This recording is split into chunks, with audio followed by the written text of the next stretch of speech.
Good morning, ladies and gentlemen. On behalf of the Pierre Dubois Foundation for Current History, it is a great privilege and pleasure for me to welcome you all to our conference, The Cold War in the Middle East and North Africa. I say privilege and pleasure. This is the 16th scientific conference which the Geneva Graduate Institute for International and Development Studies has organized in partnership with the Pierre Dubois Foundation. Our conference today is organized by Professor Cyrus Shayek from the Geneva Graduate Institute and is devoted to a fascinating subject, namely exploring the history of the Cold War in that region, a subject certainly of topical interest, probably today more than ever before. I will give Professor Shayek the floor in 2 minutes in order to introduce our conference. It is also with deep emotion that I am addressing you today. The foundation carries the name of my husband, Pierre Dubois, who for 15 years was professor of international history and politics here at the Graduate Institute. Pierre was an expert on European integration and contemporary international relations.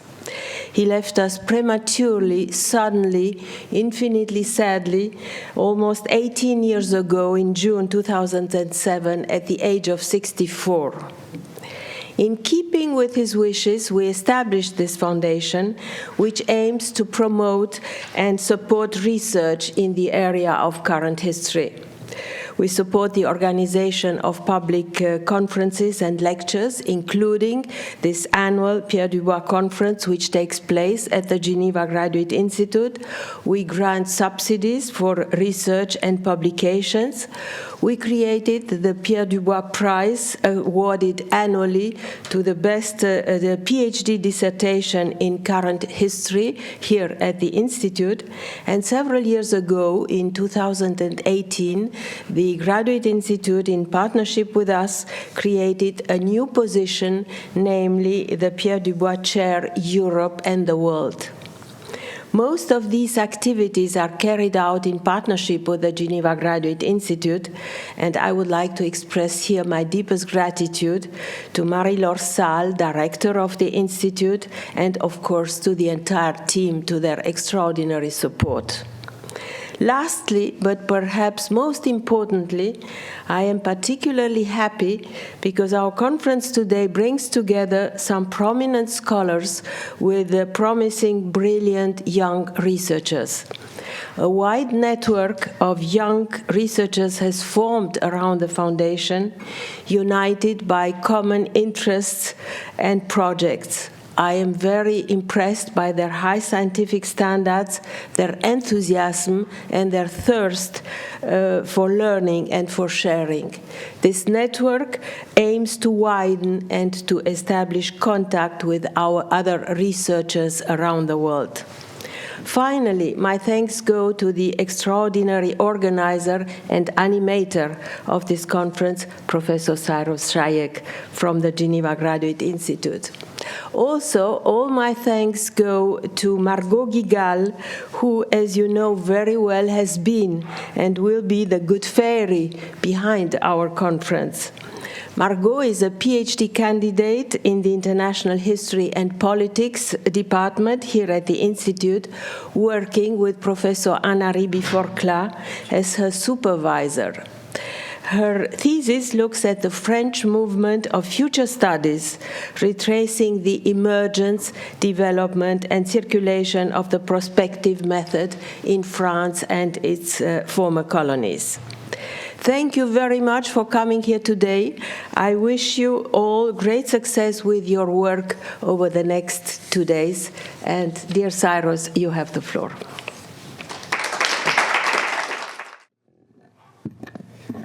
Welcome, everybody. It's great to see you all here. It has worked out. A few more will join us a little bit later. They're going to trickle in. But it's, I have to say, really great to see that this is coming together. there are a couple of things I would like to say just to start with. The first one is to thank Irina and the Pierre Dubois Foundation, more broadly, for their really unstinting support of the Institute in general and the department, IHP more particular. Like, all you do really does mean a great deal, and as you can always see every single year, the amount of people and the quality of people that we can bring here is really outstanding, and it really helps us a very, very big deal. So thank you. Another thanks goes to Margot Gigal, whom you mentioned as well, who I don't see her in this hall right now, but she has really helped me a great deal on the administrative side, organizing this conference. And I would also like to thank the rest of the staff here, both in the room and outside, who have had a hand in organizing all of this. Another thanks goes to Jussi Hanhimäki, sitting right here, dear colleague of mine, one of the really key figures in Cold War studies. I was very, very happy, Jussi, and thanks so much that you agreed to hold the keynote here. It's really fantastic that this has worked out.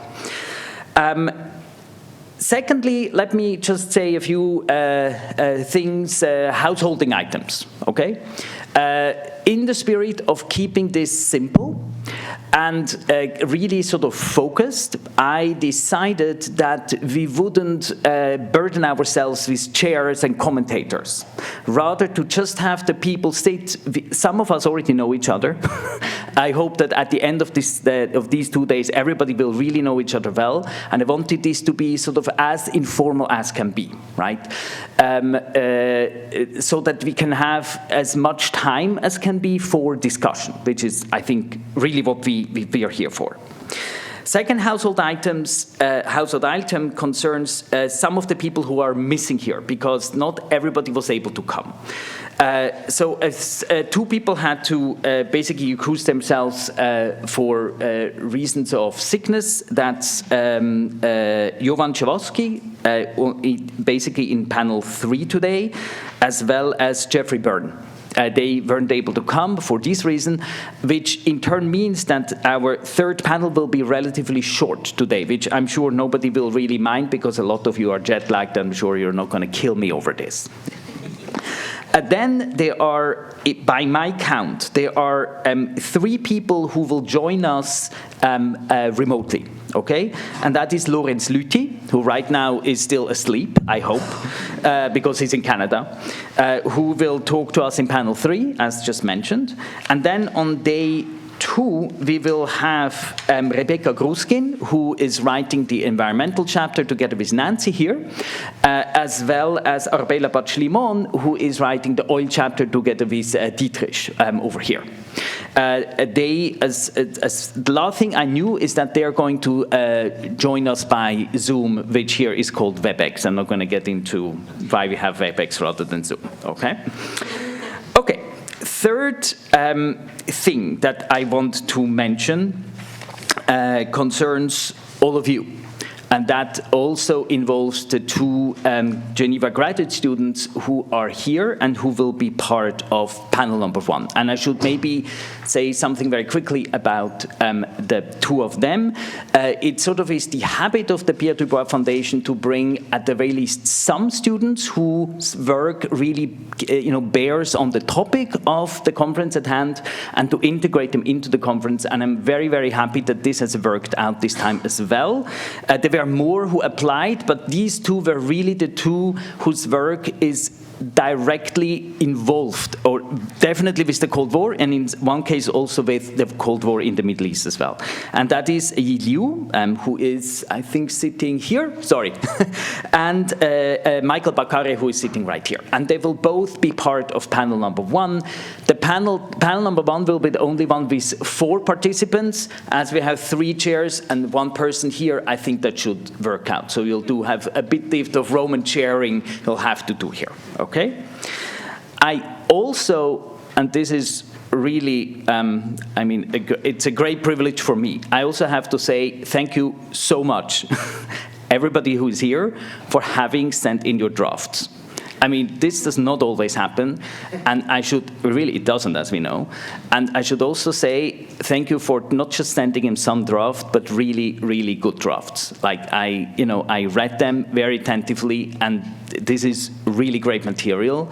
And I do hope that the discussion here will help, will further help teasing out certain sort of strands, okay? This brings me to my final last point, and then I will hand over to Jussi here.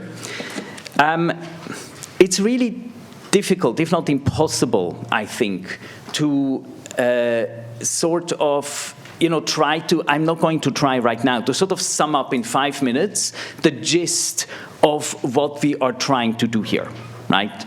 We will have time at the end of the second day to have a collective discussion. Some of the strands that I hope will sort of come out can be discussed then. And I think that will also help everybody to redraft their first drafts, and me to basically write my introduction. What I do want to do, however, is to very quickly talk about 4 points that have sort of come up again as I have again pored over the general literature, particularly the more recent one, roughly the last decade, that has come out on the Cold War, not only in MENA, but more generally, and also reading your drafts. Okay, these are really, 4, I will not say a lot, just 4 really sort of, general points.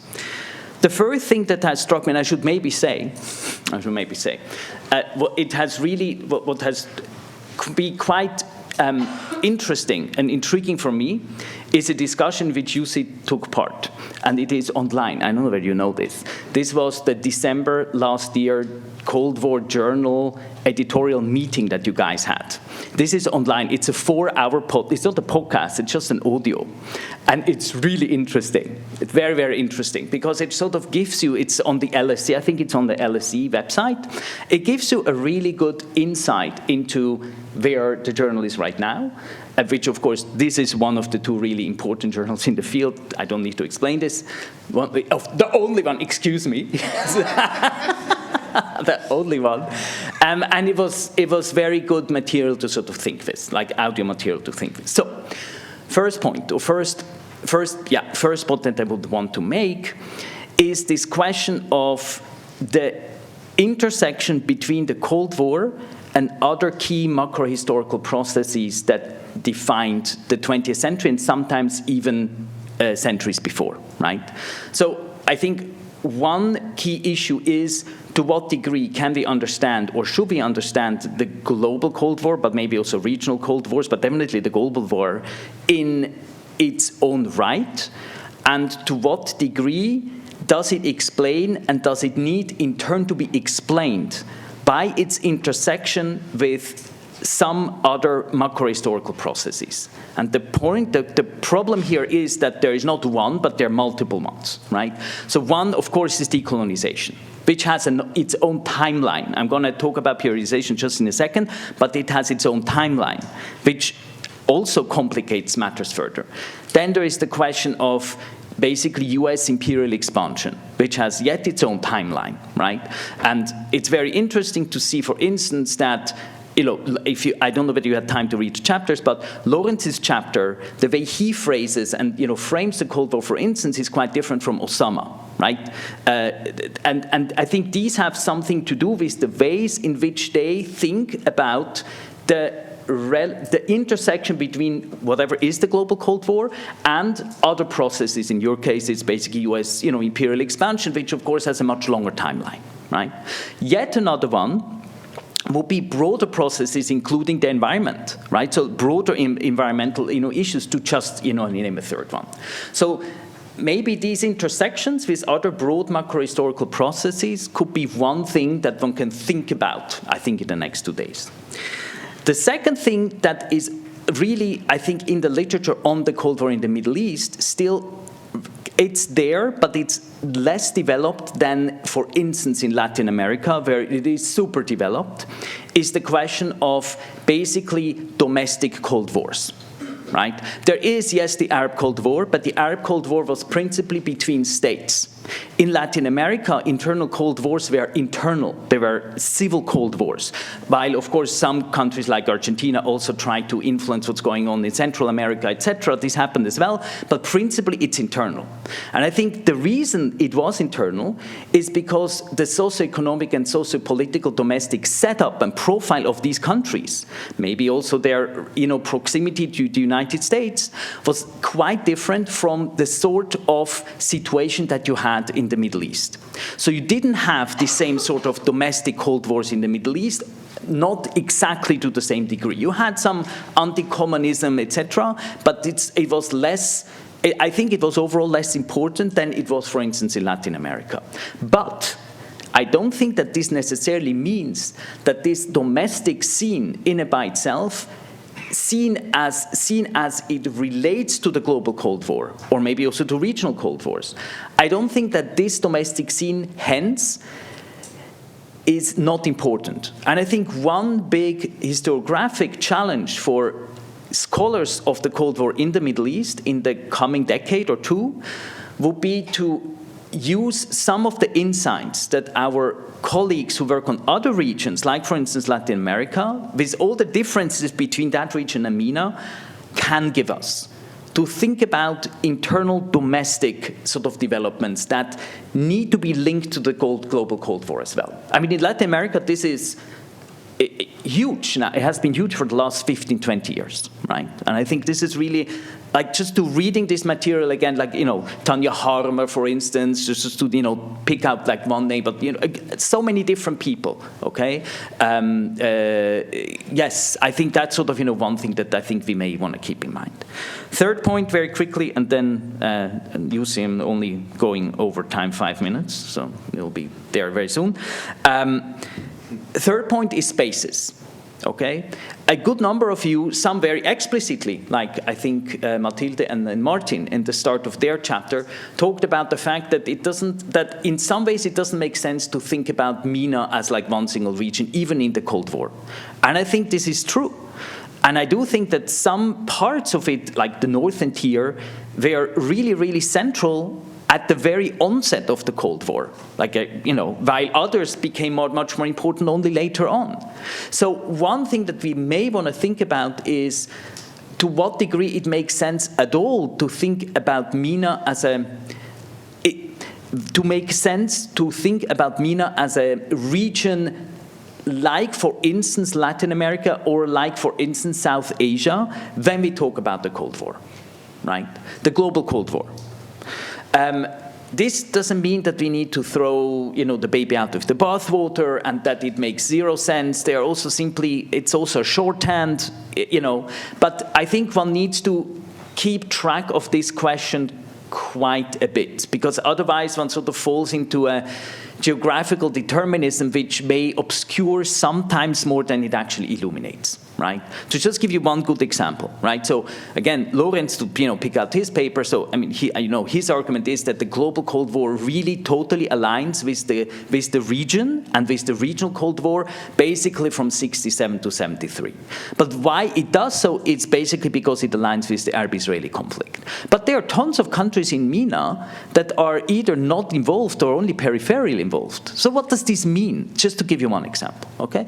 Okay, last point, fourth point, and then done, is periodizations. And in a certain sense, I think this is just a lazy way to say the same thing that I said to start with again, namely different macrohistorical processes. Because, of course, each macrohistorical process has its own periodization, right? So when we think about whatever, US imperial expansion, it goes back to the 19th century. When we think about decolonization, we definitely start in the interwar period, etc., etc. So what does this mean?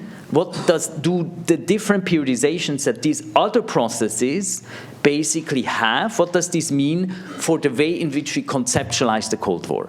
But even when we look just at the global Cold War itself, or even if we just look at particular dimensions of the regional Cold War, we can still talk about periodizations, right? And I think there are a good number of, really interesting questions one could ask. I don't remember, I think it was you, like maybe 2 years, 3 years ago, once we had like one of our, many great conversations. I think it was you who said, I think the Cold War sort of ended in the late 70s, early 80s. Correct me if I'm wrong, but maybe, anyway. So I drank too much. I always do. He always buys me beer when I go like visiting, and I drink too much, and maybe this is what it was. But at any rate, whoever said it, right? I do think that Afghanistan, of course, would be excluded, right? But I do think that even when you just look at the global Cold War, we may be able to think through the question: how do we periodize the global Cold War itself? In really interesting, maybe new ways when we look at the Middle East.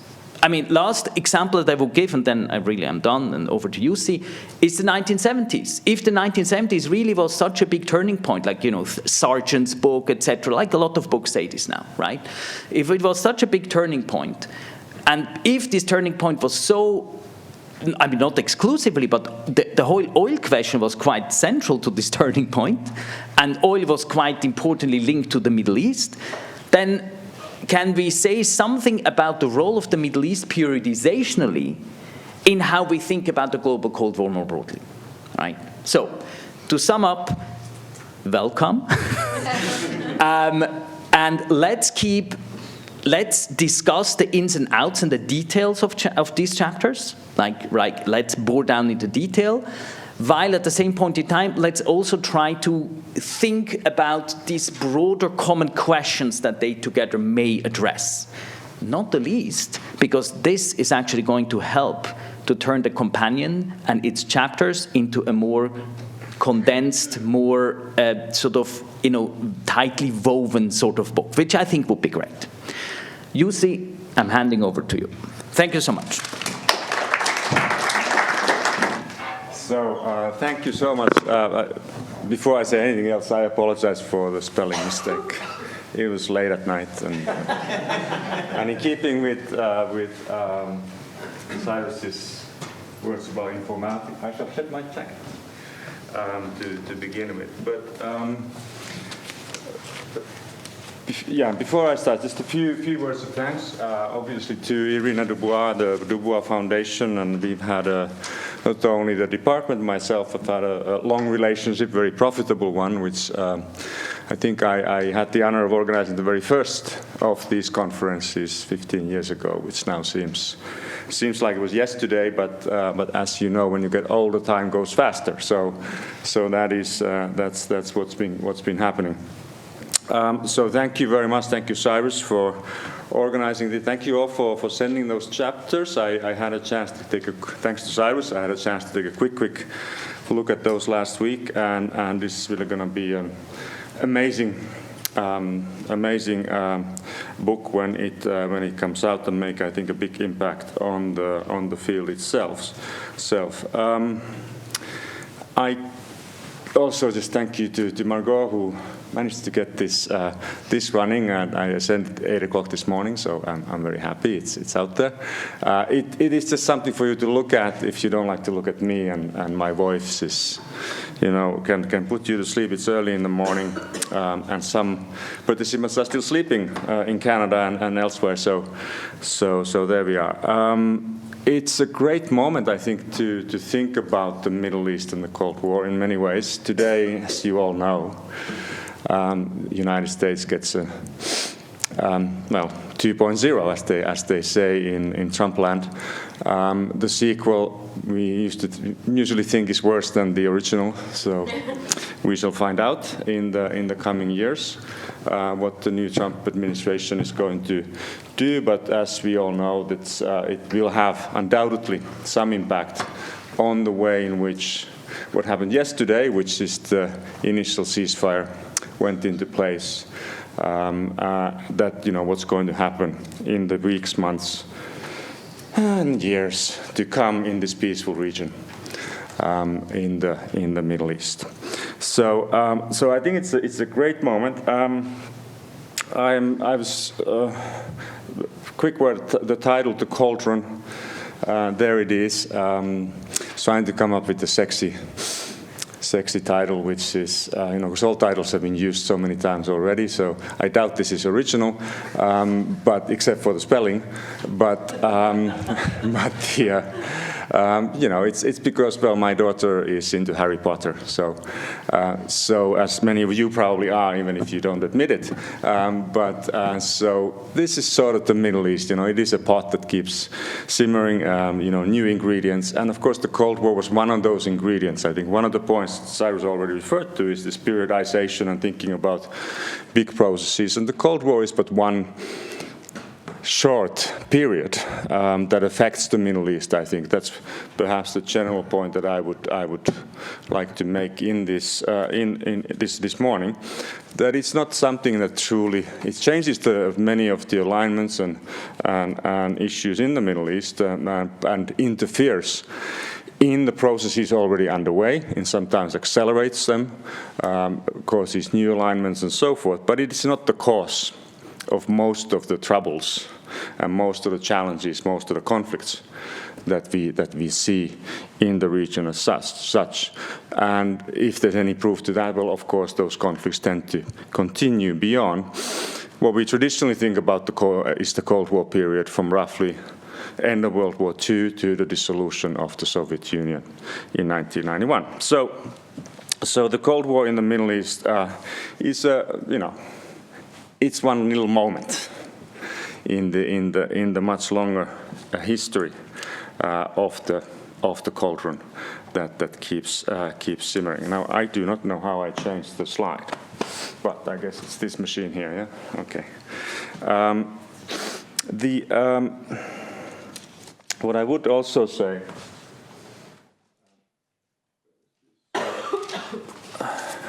Having said something about the title, and I have to keep track of time, I get lost in my own silliness sometimes. This is just a random sample of book titles that anybody can find if you know how to use the internet, which I've learned a few years ago how to do it. So just to this is in no way endorsement of any of these books or anything like that, but simply to point out that there are any number of issues, and I think the essays in the volume and the conference that we have today and tomorrow clearly shows that the issues are in no way simple binaries, that in which the way in which we like to think about the Cold War as this superpower struggle between two ideologies, a geopolitical confrontation between two nuclear-armed superpowers over the fate of the world, the twilight struggle of the late 20th century, that then ends with a whimper of a dissolution in the late 1980s. But the Middle East indeed gets enmeshed and becomes connected to this conflict. I would say an anecdotal thing about the Middle East when Arne Westad, who probably should be here rather than me, telling you about this, since the global Cold War was referenced to 100 times already.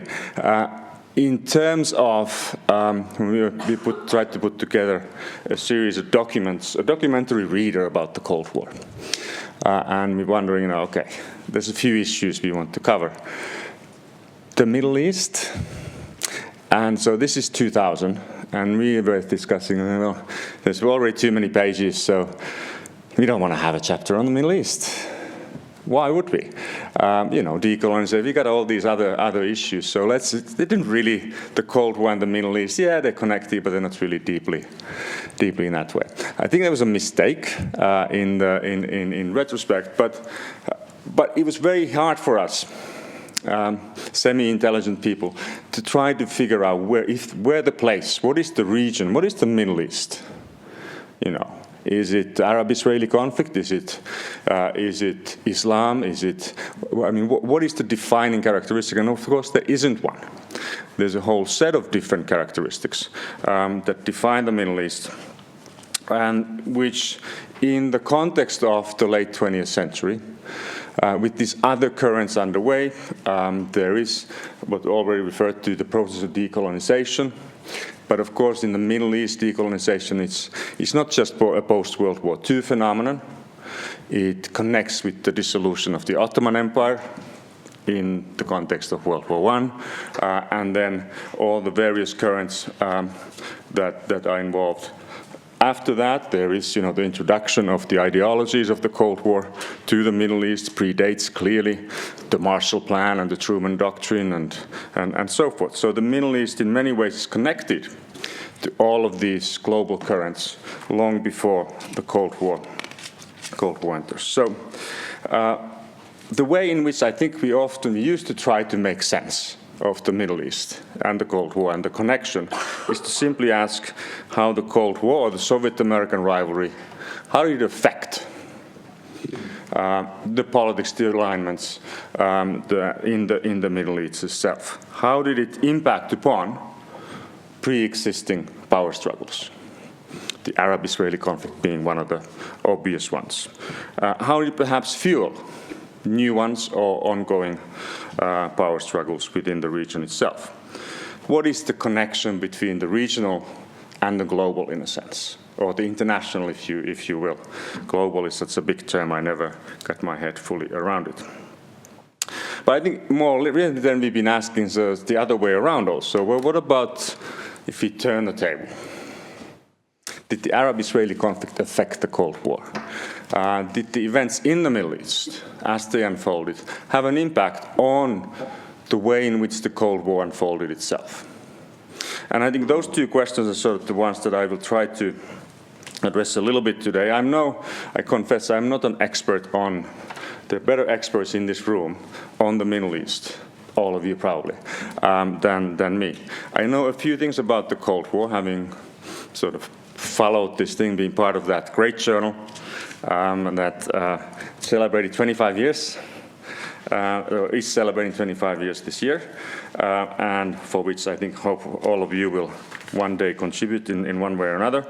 But I'm not an expert on the Middle East, so I apologize for that. But what I try to do is focus on a couple of key elements, I think, that we'll probably be discussing in sessions to come that affect the Middle East. I will talk about oil, which in the cauldron, of course, is the basic liquid of the conflict that keeps simmering throughout this period, and indeed is important. We cannot understand, I think, the Cold War in the Middle East without thinking about oil. Talk a little bit about the Arab-Israeli conflict, a very contemporary topic, and I like to then say maybe a few words about political Islam, which I think connects very much to the impact of the Cold War upon, the impact of the evolution of relationships and ideas in the Middle East on the fate of the Cold War as an international system. So let me see if we can. Before I say anything more about that, MENA also, I think it's not really a Cold War term, but maybe I'm wrong. I'm sure you guys know this better, but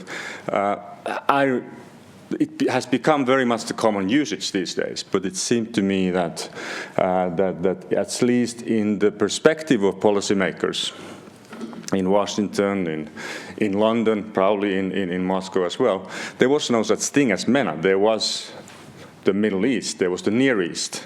In terms of the Holy Land and all the rest of it. There was the Gulf, and then there was Northern Africa, but these were in some way separated from the two.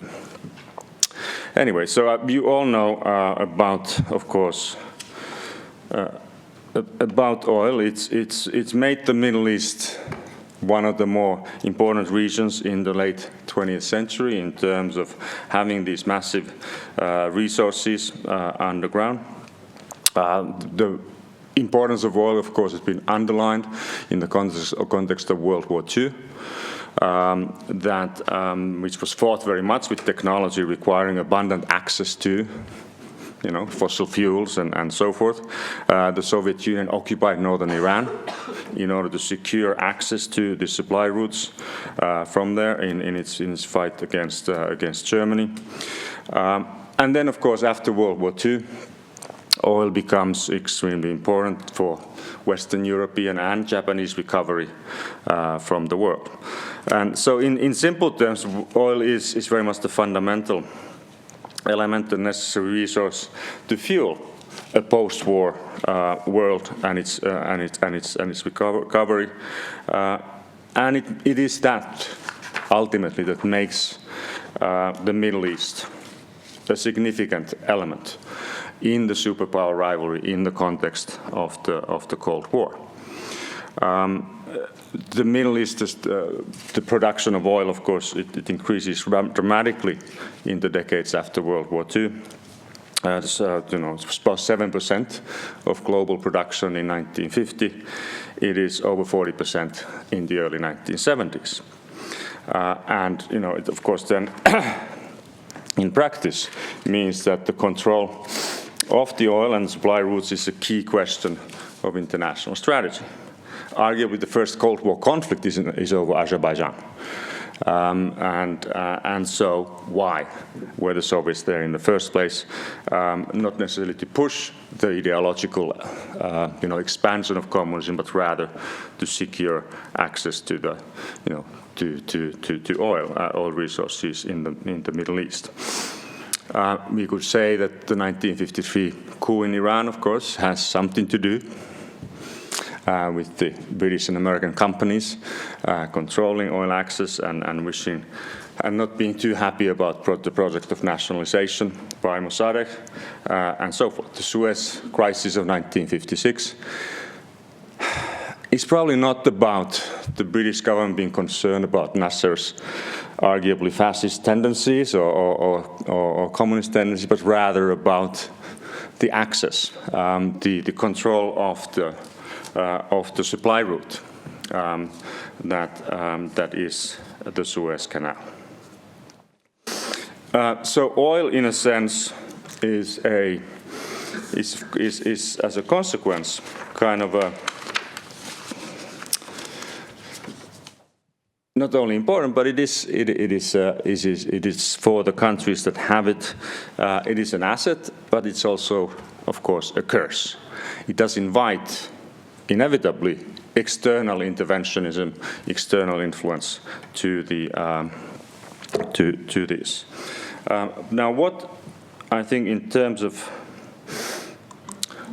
thinking about, I'm not sure if this is clear we have. Okay.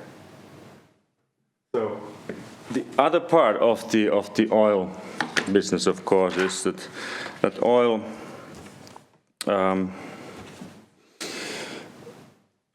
The Middle East oil producers, by 1960, begin to organize themselves in order to counter what is the control of the so-called Seven Sisters, the multinationals. You see the Essos and the Gulfs and the BPs of the Shell oils and so forth of the world that had control, almost total control over much of the oil trade and resources.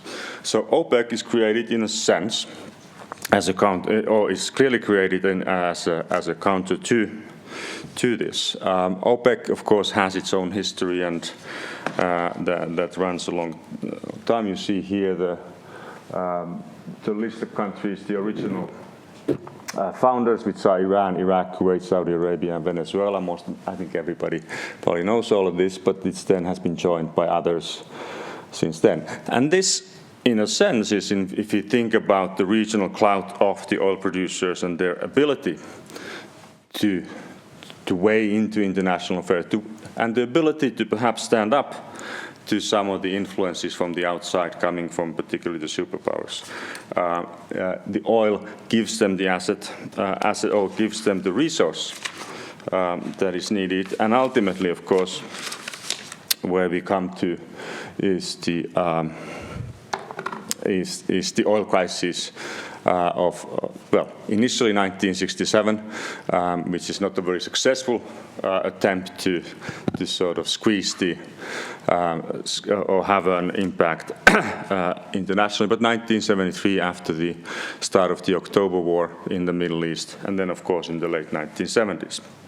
Now, what happens as a result of the oil crisis, it's quite interesting in this. We think about the oil crisis, of course, as a sort of moment in which everybody in the West suddenly has to line up and wait for hours on end in order to get a little bit of gas from the local gas station, which is what sort of the pictures remind us about this from the early 1970s. And that is part of it. It is the impact of the oil crisis, the rise in the price of crude oil from the Middle East, is felt, yes, in the United States and in Western Europe, in Japan, in any number of other places. And it does, one could say, that people like Henry Kissinger and others who, as a consequence, engage in trying to create groups and find ways in which to mediate agreements that would allow, ending the October War and the crisis through various engagements, peace agreements, and so forth. So that's part of the impact. Now, the other impact that we talk about much less, of course, is the longer-term impact in terms of Middle East oil reserves and oil resources as a global energy source. And particularly in the context of the Cold War, one of the lessons, arguably, that people, particularly in Western Europe, draw from this is that the Middle East is a very unreliable source of energy. Because of its ongoing crisis and because of the rise of OPEC. Is there a reliable energy source? And of course, the short answer, or the easy answer might be, well, there is which country is the biggest oil producer in the world, and then, of course, at the time happens to be the Soviet Union. And so what we see is, in a sense, in the context of détente of the 1970s, a gradual move, particularly from Western Europe, to increase their dependency ultimately on energy sources from outside of the Middle East. And of course, what it means in practice is that over the next 50 years, pipelines and other dependencies between East and Western Europe, which is made possible through the emergence of détente in the early 1970s. There is, just a side note of that is that, of course, there is a disagreement between the United States and most West European countries on this. When the first pipeline agreements, big ones, are made in the early 1980s, the United States basically tries to block them. The Reagan administration not being too happy about this, but yes, the Germans go ahead and other Europeans eventually do go ahead.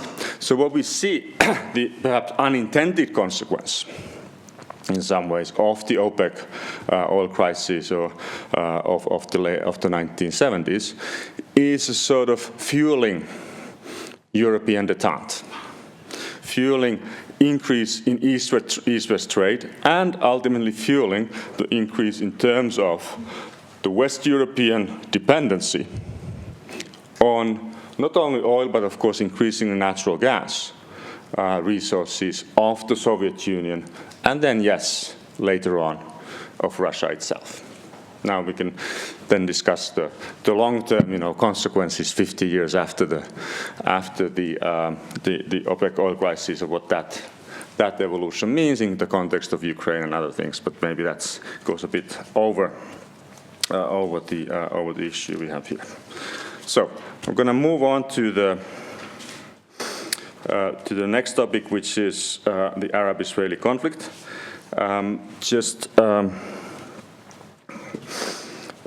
Because while oil is, of course, crucial, and I think it's impossible to understand the ongoing interest and of the outside world in a region which otherwise, produces what in this period of time? I mean, it has, of course, natural resources, oil and sand, yes, which is not highly exportable and so forth. The other main export, of course, of the region has tended to be religion. And that's what I'm going to connect to now. And we will undoubtedly discuss the Arab-Israeli conflict in a number of ways later on in today's today and tomorrow. I think the basic question, and there you see the map of the 1948 war, the first of the Arab-Israeli wars of the post-World War II period, the first of many, as you all know. The big question is, well, how does the Cold War influence? I think this is a story told 100 times. I don't probably need to get into any detail of this. Maybe one important reminder is just to underline again in terms thinking about periodization and historical processes that Cyrus mentioned in the beginning, is that the Arab-Israeli conflict hardly starts in 1947-48. It is something that has a long history. And in the mandate period before, of course, they had the British mandate period. They had witnessed an Arab revolt, and they had witnessed a Jewish revolt against the British rule prior to, or either prior to or during World War II. The partition plan, of course, we all know, failed to effectively take effect. And it sort of remains as the framework against which we then discuss and think about developments ever since in this context. What I think is maybe the important thing in terms of the Cold War is that the Arab-Israeli conflict, certainly for the United States, presents a big dilemma. Because on the one hand, the United States clearly is, from the beginning, although it takes some time before the United States becomes the major supplier of economic and military aid for the State of Israel, but from the beginning it's clear that the United States stands behind the creation of this new state. As does the Soviet Union, of course. There's no question about that early period. But with the emergence of the so-called global Cold War, with the emergence of, with the decolonization processes, the end of British rule in the area and so forth, and with the rise of Arab nationalism in the area, the United States faces this big dilemma of how to play the right game. Who should you align yourself with? Can you throw all your support on one side or another? And for a long time, the answer is, well, we have to try to be even-handed somehow. In the context of where this still works, perhaps to some extent, one could argue, is in the 1950s when we think about the Suez Crisis and the United States' role in that, in the context of that crisis. The Kennedy administration in the early 1960s also tries to pursue a kind of an even-handed policy. But as Douglas Little puts it, they end up empty-handed in the end. In that, yes, the Kennedy is the first administration to approve a major arms sale to Israel with an anti-aircraft missile system called the Hawk, while at the same time trying to contain Israel's nuclear ambition to no discernible long-term effect. And yet, at the same time, the Canadian administration is trying to somehow get closer to Nasser, to reach out to Egypt in order to, in a sense, more broadly speaking, get closer to or not alienate all of the non-aligned movement, of which the Egyptian president, of course, is a key leader. Well, none of that does anything to contain Nasser's regional ambitions, his push to engage in the civil war in Yemen in the early 1960s, and so forth. In other words, in the U.S., for the U.S., there is no easy solution, and they are as they still are in some ways, damned if they do, damned if they don't, which is the basic American dilemma, I think, in foreign policy in general throughout the last half century or so.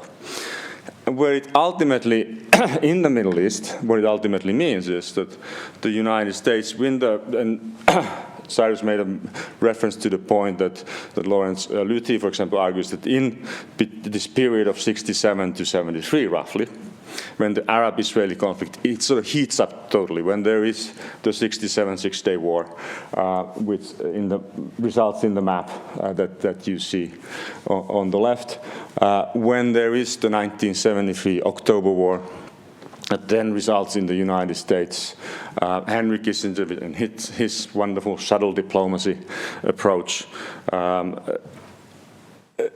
managing to push for disengagement agreements that ultimately end the conflict, and manages to, in a sense, sort of knock the Soviet Union to a much more limited position as a supplier of assistance and influence in the Middle East, to a process in which by 1978 we see the Camp David Accords and Egypt and Israel making peace and kissing cheeks and whatever is done in those particular contexts.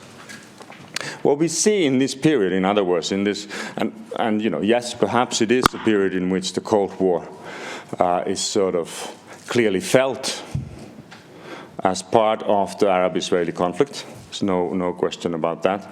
But the outcome of it is a sort of the ascendancy of the United States as a key player, presumably a key player, in finally producing peace agreements in the region.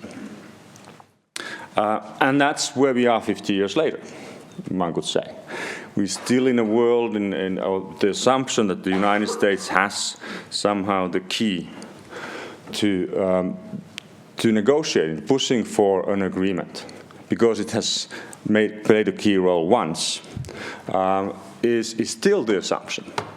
And it seems to me, though, that after about 45, 50 years of trying to do that, now we have witnessed what has just happened in the Middle East, the United States' role perhaps has been magnified, or its ability to influence developments in the region has been magnified. And I think that is sort of, in many ways, symbolic, of course, when we think about the Cold War, the Middle East, and the role of either the United States or the Soviet Union in having an impact on these developments.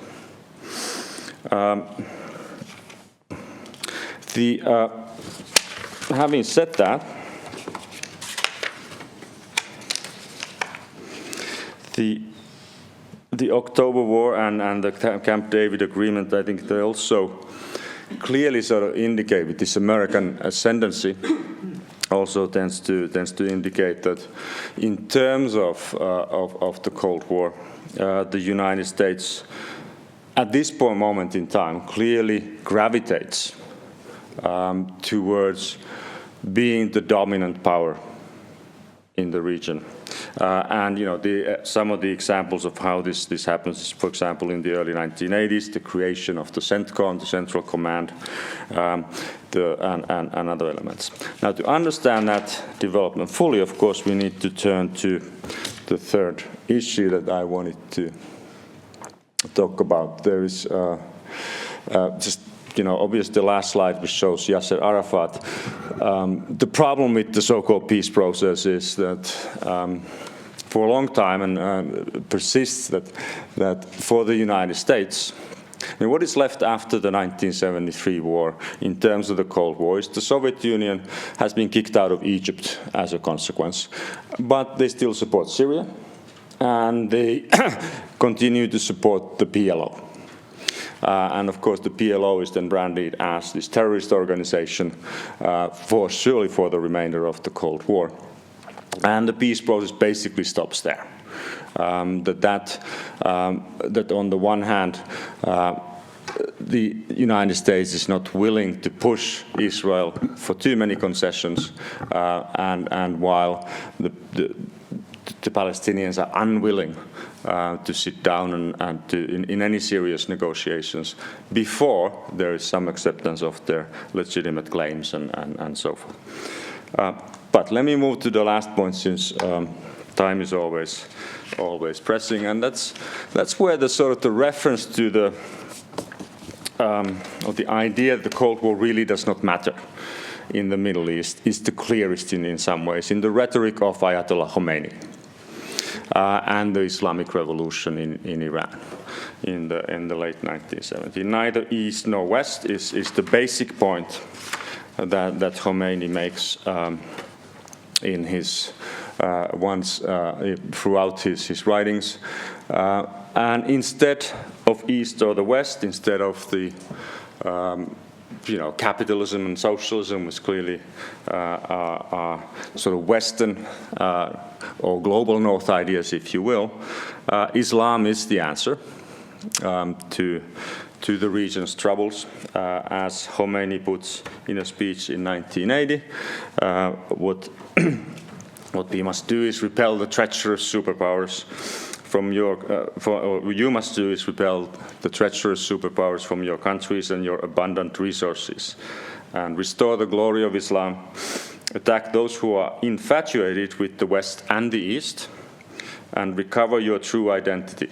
We have turned our backs on the East and the West, on the Soviet Union and America, in order to run our country ourselves. Signed, Ayatollah Khomeini. So, just a little joke of mine. So, Tim Noonan will talk, of course, more in much more detail about about political Islam and its impact on the Cold War, and also the impact of the Cold War on political Islam and its evolution. Because I think what we see happening here, aside from these sort of blanket statements that the Cold War doesn't matter, the America and the Soviet Union, they're equally bad, imperialists, the two Satans, so to speak, in this rhetorical mode. But, of course, if resources, if support is needed in the context of political struggles in the region, well, where do those outside resources come from? And then the rhetoric often changes a bit.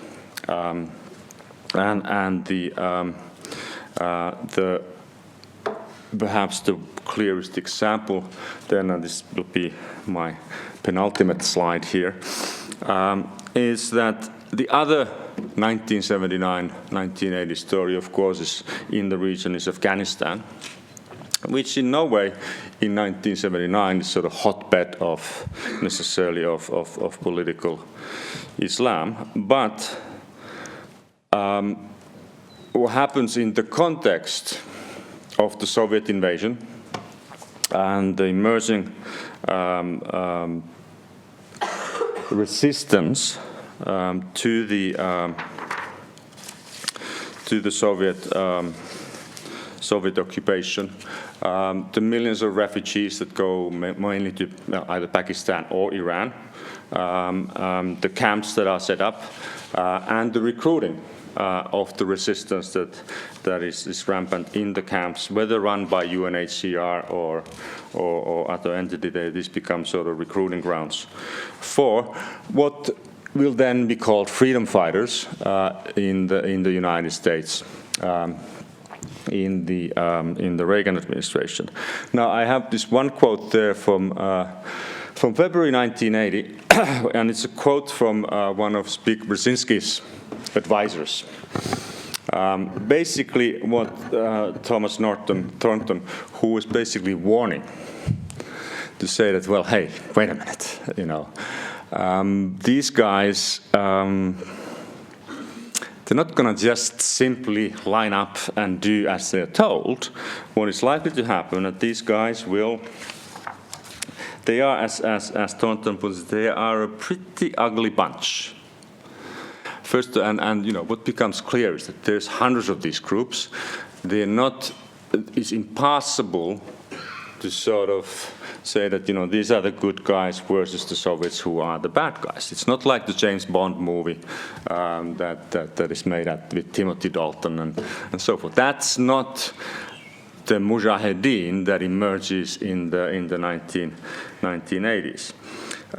As Thornton puts it, they tend to be not only a pretty ugly bunch, but he said, I shudder to think of the human rights problems we would face if they came to power. And there is no reason to assume that these people, and you can read, any sort of tropes into this and whatever. There's no reason to assume that these people like us much more than they do the Soviets. They are quite likely to take a Khomeini approach, or perhaps emulate the theology of the fellow who tried to seize the Mecca Mosque. I talked about that, and I'm sure it may come up during the conference. Finally, we get more than occasional reports that at least some of the insurgents inside the country are very anti-American. So that's the dilemma of political Islam, I think, that then emerges and that has a long life, as we all know, going into the post-Cold War period. For the United States at the time, the United States looks at the general perspective on the Middle East region, on the conflicts in the Middle East, is seen through the lenses of the Cold War. It's seen through the lens of the Soviet Union having, yes, invaded Afghanistan, having been in the process of occupying Pakistan. This happening at the same time as there's just been an Islamic revolution that is so obviously and openly anti-American as one can get in Iran. This is a major blow to the United States at the time, and it's a major challenge, it seems, to the then Carter administration, that is then, in part because of this, replaced by the Reagan administration in early 1981.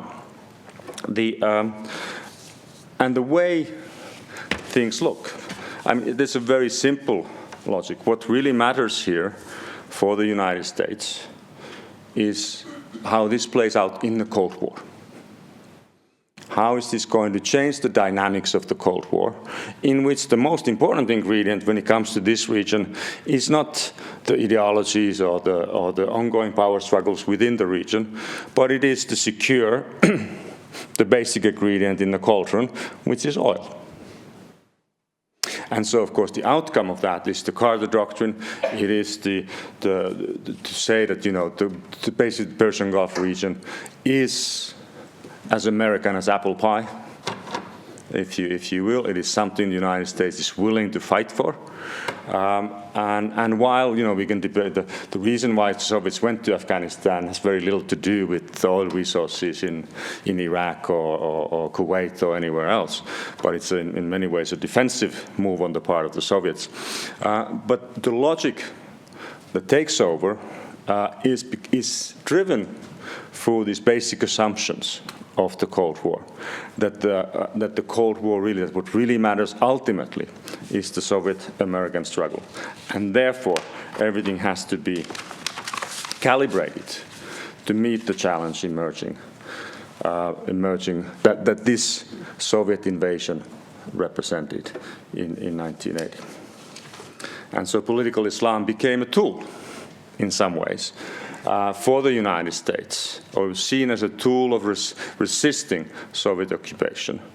And there's these wonderful clips of Brzezinski, for example, meeting with some of the Mujahideen in Pakistan at the border and pointing to Afghanistan. That's your land, God gave it to you, so off you go.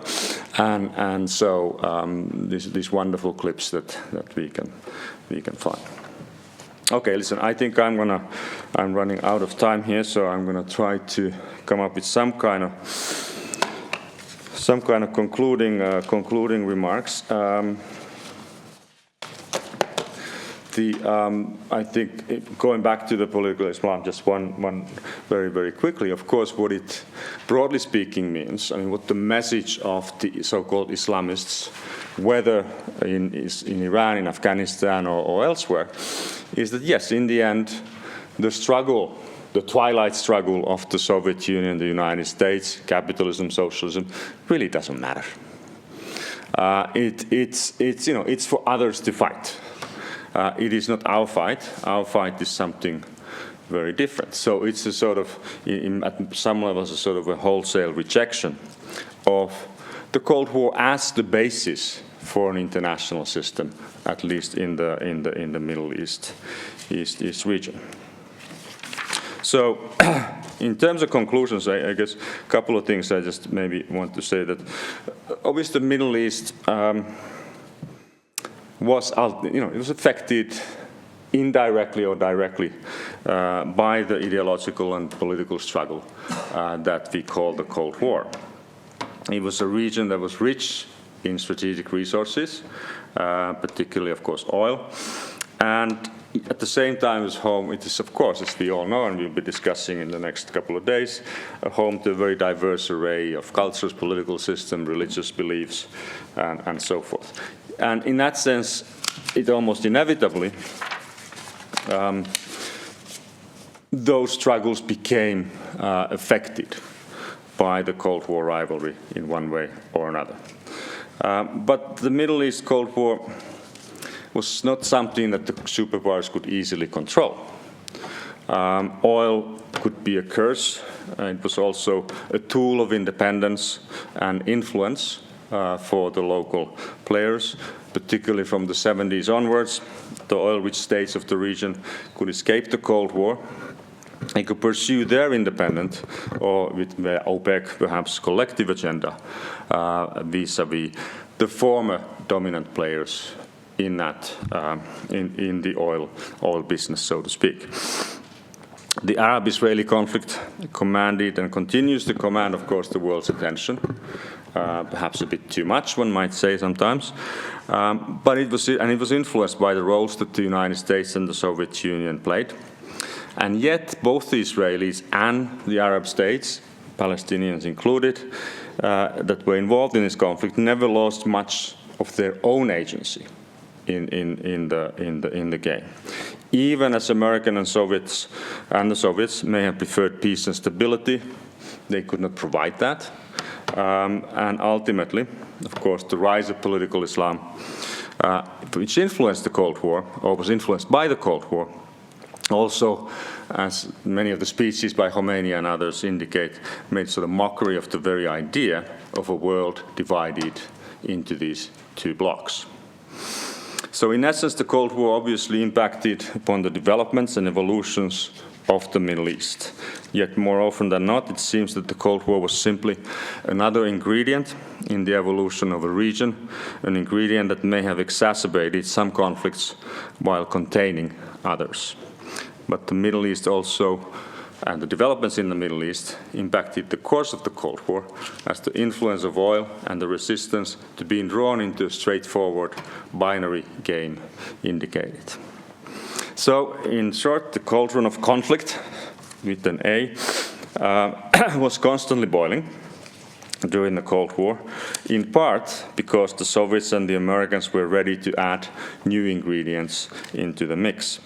But the local cooks continued to simmer and carry on, as they had before and continue, for better or worse, to do today. And the Cold War was but a brief phase that settled little as far as the fate of the region, broadly speaking, was concerned. What it did do would help make the issues, access to energy resources, the Arab-Israeli conflict, and political Islam of global concern. So I'm going to stop there, and thank you very much for your attention during this slightly incoherent babble, and I really look forward to discussing this more now and then, of course, over the next day and a half. Thank you.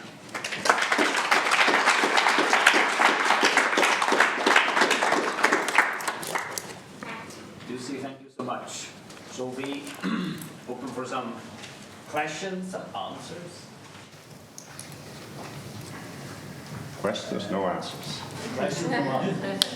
Okay.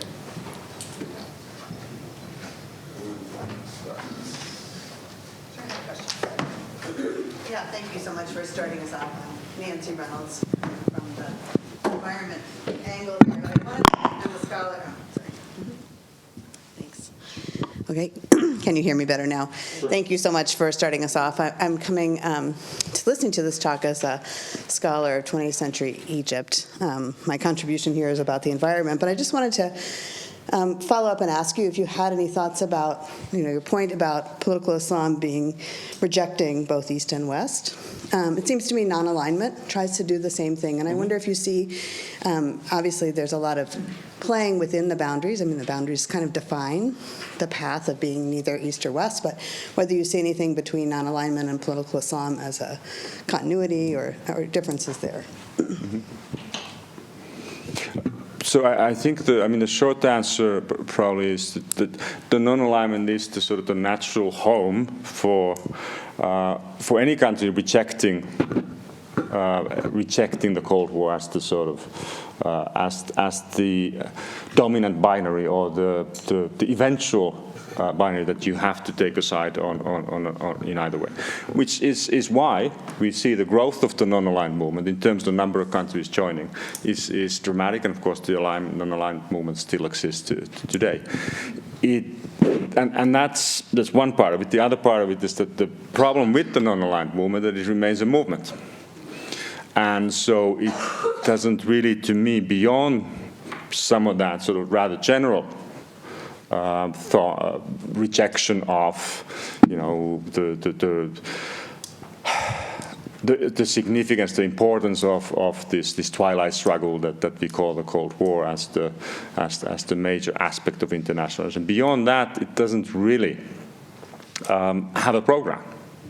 And why is that? Well, because it does have countries like the Islamic Republic, and it does have countries from so many different regions, but also of very different political systems and so forth. So it's very hard in that context. If you think about, how difficult it is for the European Union to come up with some kind of common policies sometimes, and they're, relatively speaking, close on democracies and what have you. Then imagine this with countries so widely different as the ones that are part of the non-aligned movement. But yes, in principle, it is the sort of the philosopher's stone, if you go to the Harry Potter analogy yet again.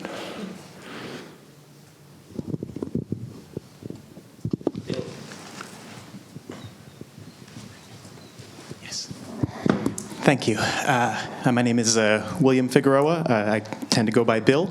My topic is Sino-Iranian history, and I was thinking. I think a lot about this because I look at sort of the impact of Maoism in Iran and on Islamist movements, and I've long noticed that. This is kind of a related question. You talk about political Islam as being a sort of rejection of the Cold War paradigms, but I'm also interested in this question of how there's a lot of continuities there. Khomeini does say, neither East nor West, but he also says in the 80s we need to have a cultural revolution in the universities in Iran. He says, that the Islamic revolution should be in favor of the oppressed, right? So and a lot of political Islam is in a lot of ways using the same categories, redefining, and kind of competing in a lot of ways for the same populations.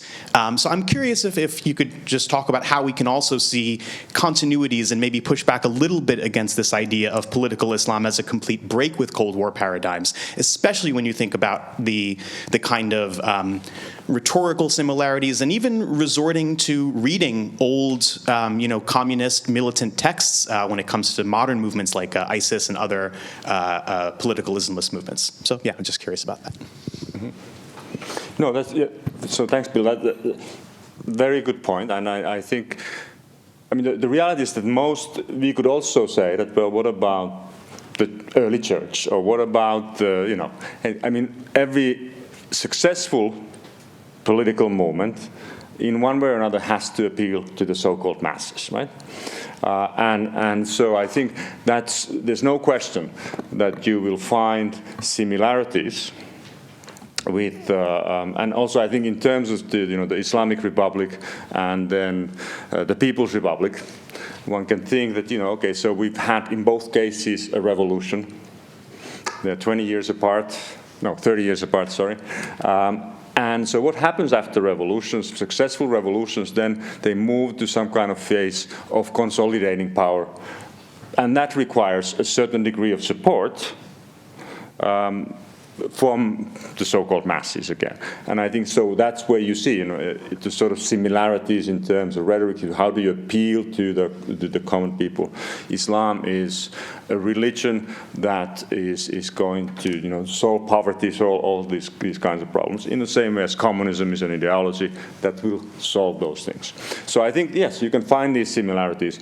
Now, what I don't know, and maybe you know or somebody else knows better, is did Ayatollah Khomeini study Mao?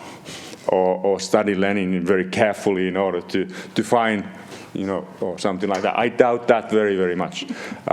Maybe the other way around more could have been the case. Although, of course, both were dead by that point. But in terms of similarities, yes. And then I'm not quite sure where that similarity is just in somewhat superficial, in a sense that you have similar sort of transformations of power that then in the phase of consolidation, as I guess some of the political science theorists would explain to us, then you have to find ways of either you use sort of various persuasive methods to consolidate your power. It could be terror.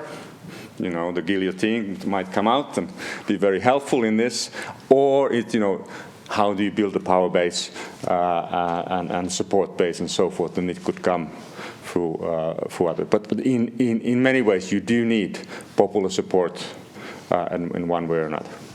So yes, of course, there are bound to be some similarities there.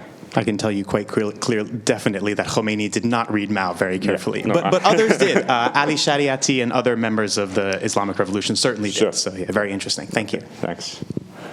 Bill, do you want to give the... Thanks, Bill.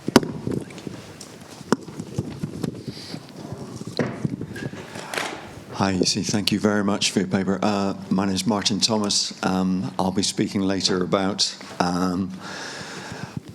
Britain-France decolonisation with Mathilde.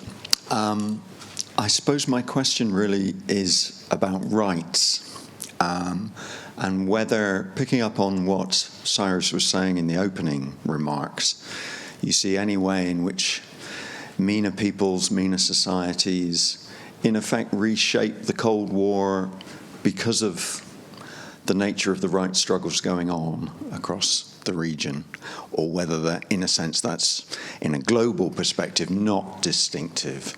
And I suppose linked to that, there's a kind of soft power point. Is there any sense in which you think the major Cold War actors are actually, or any point at which they start to conceive the region less in terms of those really hard questions of strategy, resource, and more in terms of rights and reputations, if you like? Thank you.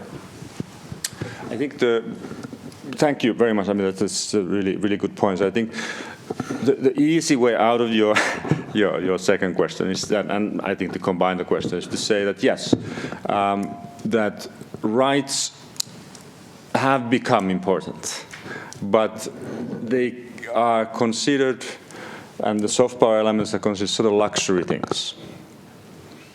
So as long as there is this dominant concern about controlling resources and who's in control of resources, the question of rights is secondary. I'm much more familiar with the American sort of national security strategy and so forth. So in that sense, I think this is kind of the case, that even when we have the human rights president just recently passed away, Jimmy Carter, come in, yes, rights, but he has the realpolitik Zbigniew Brzezinski whispering in his ear saying that, yes, rights are fine, however, the Soviets are evil and we have to do anything and everything in order to fight back. And so, I mean, that's the sort of simple way of looking at it. That, once... And I think in some ways, after the late 1970s, there is a possibility, certainly within the context of the Arab-Israeli conflict, that you know, the Palestinian viewpoint can be aired more easily in the United States and elsewhere, because the threat of the Soviet Union in that conflict is sort of been diffused, despite Soviet continuous support for Syria. But yeah, so in some ways that's certainly the case. The last one I was just made, that of course, none of this, I mean, there's never a unanimity about this. There are always members within the US administrations, for example, that question the wisdom of, for example, as the quote that I had there, question the wisdom of supporting freedom fighters in Afghanistan, that the consequences of that may not be what we expect or what we want. And so the human rights issue, which is mentioned in that document, is sort of raised as a possibility that, you know, and that I think this sort of goes to the heart of the dilemma of U.S. foreign policy making, that there's the short term, which is often dominates thinking, this hardcore short-term thinking about today, and there isn't a possibility always to think about long-term consequences. Why is that the case? Well, that then goes back to discussion the U.S. political system is what it is. You know, now we have a new president. Well, not really new, but the second time around with Donald Trump and so forth. The constant electoral cycle makes it very difficult to maintain sort of consistent national security strategies and with the long-term perspective, because long-term perspectives don't win votes, they do not persuade people, and so forth.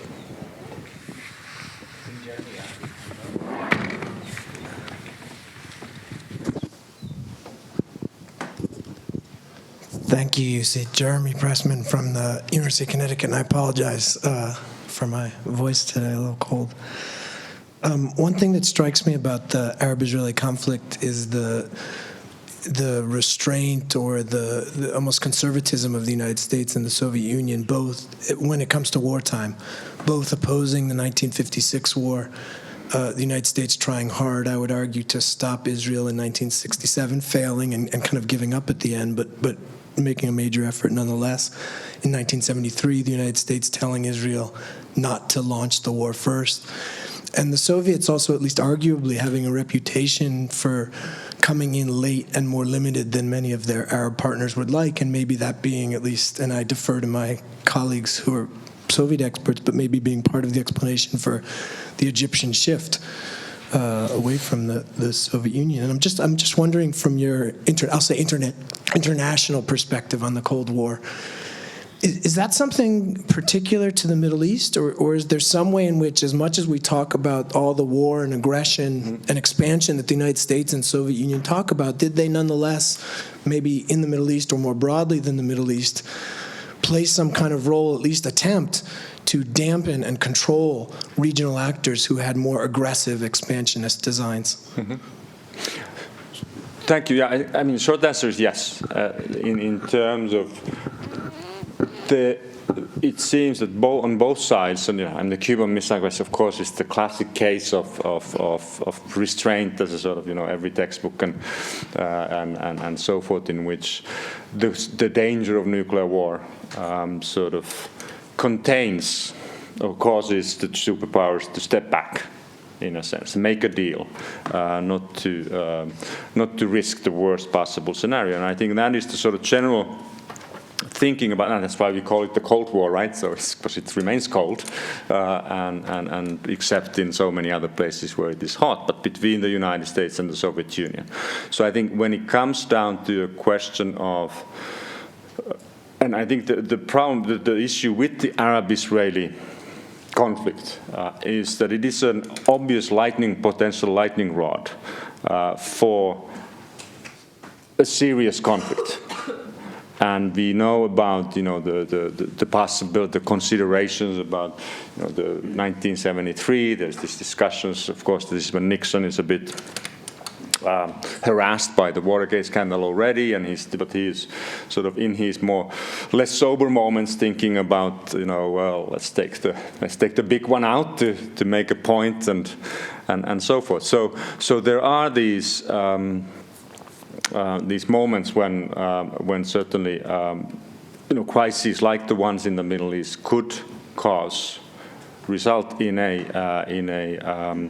Soviet-American direct confrontation, and I think that is something that both sides tend to be unwilling to contemplate.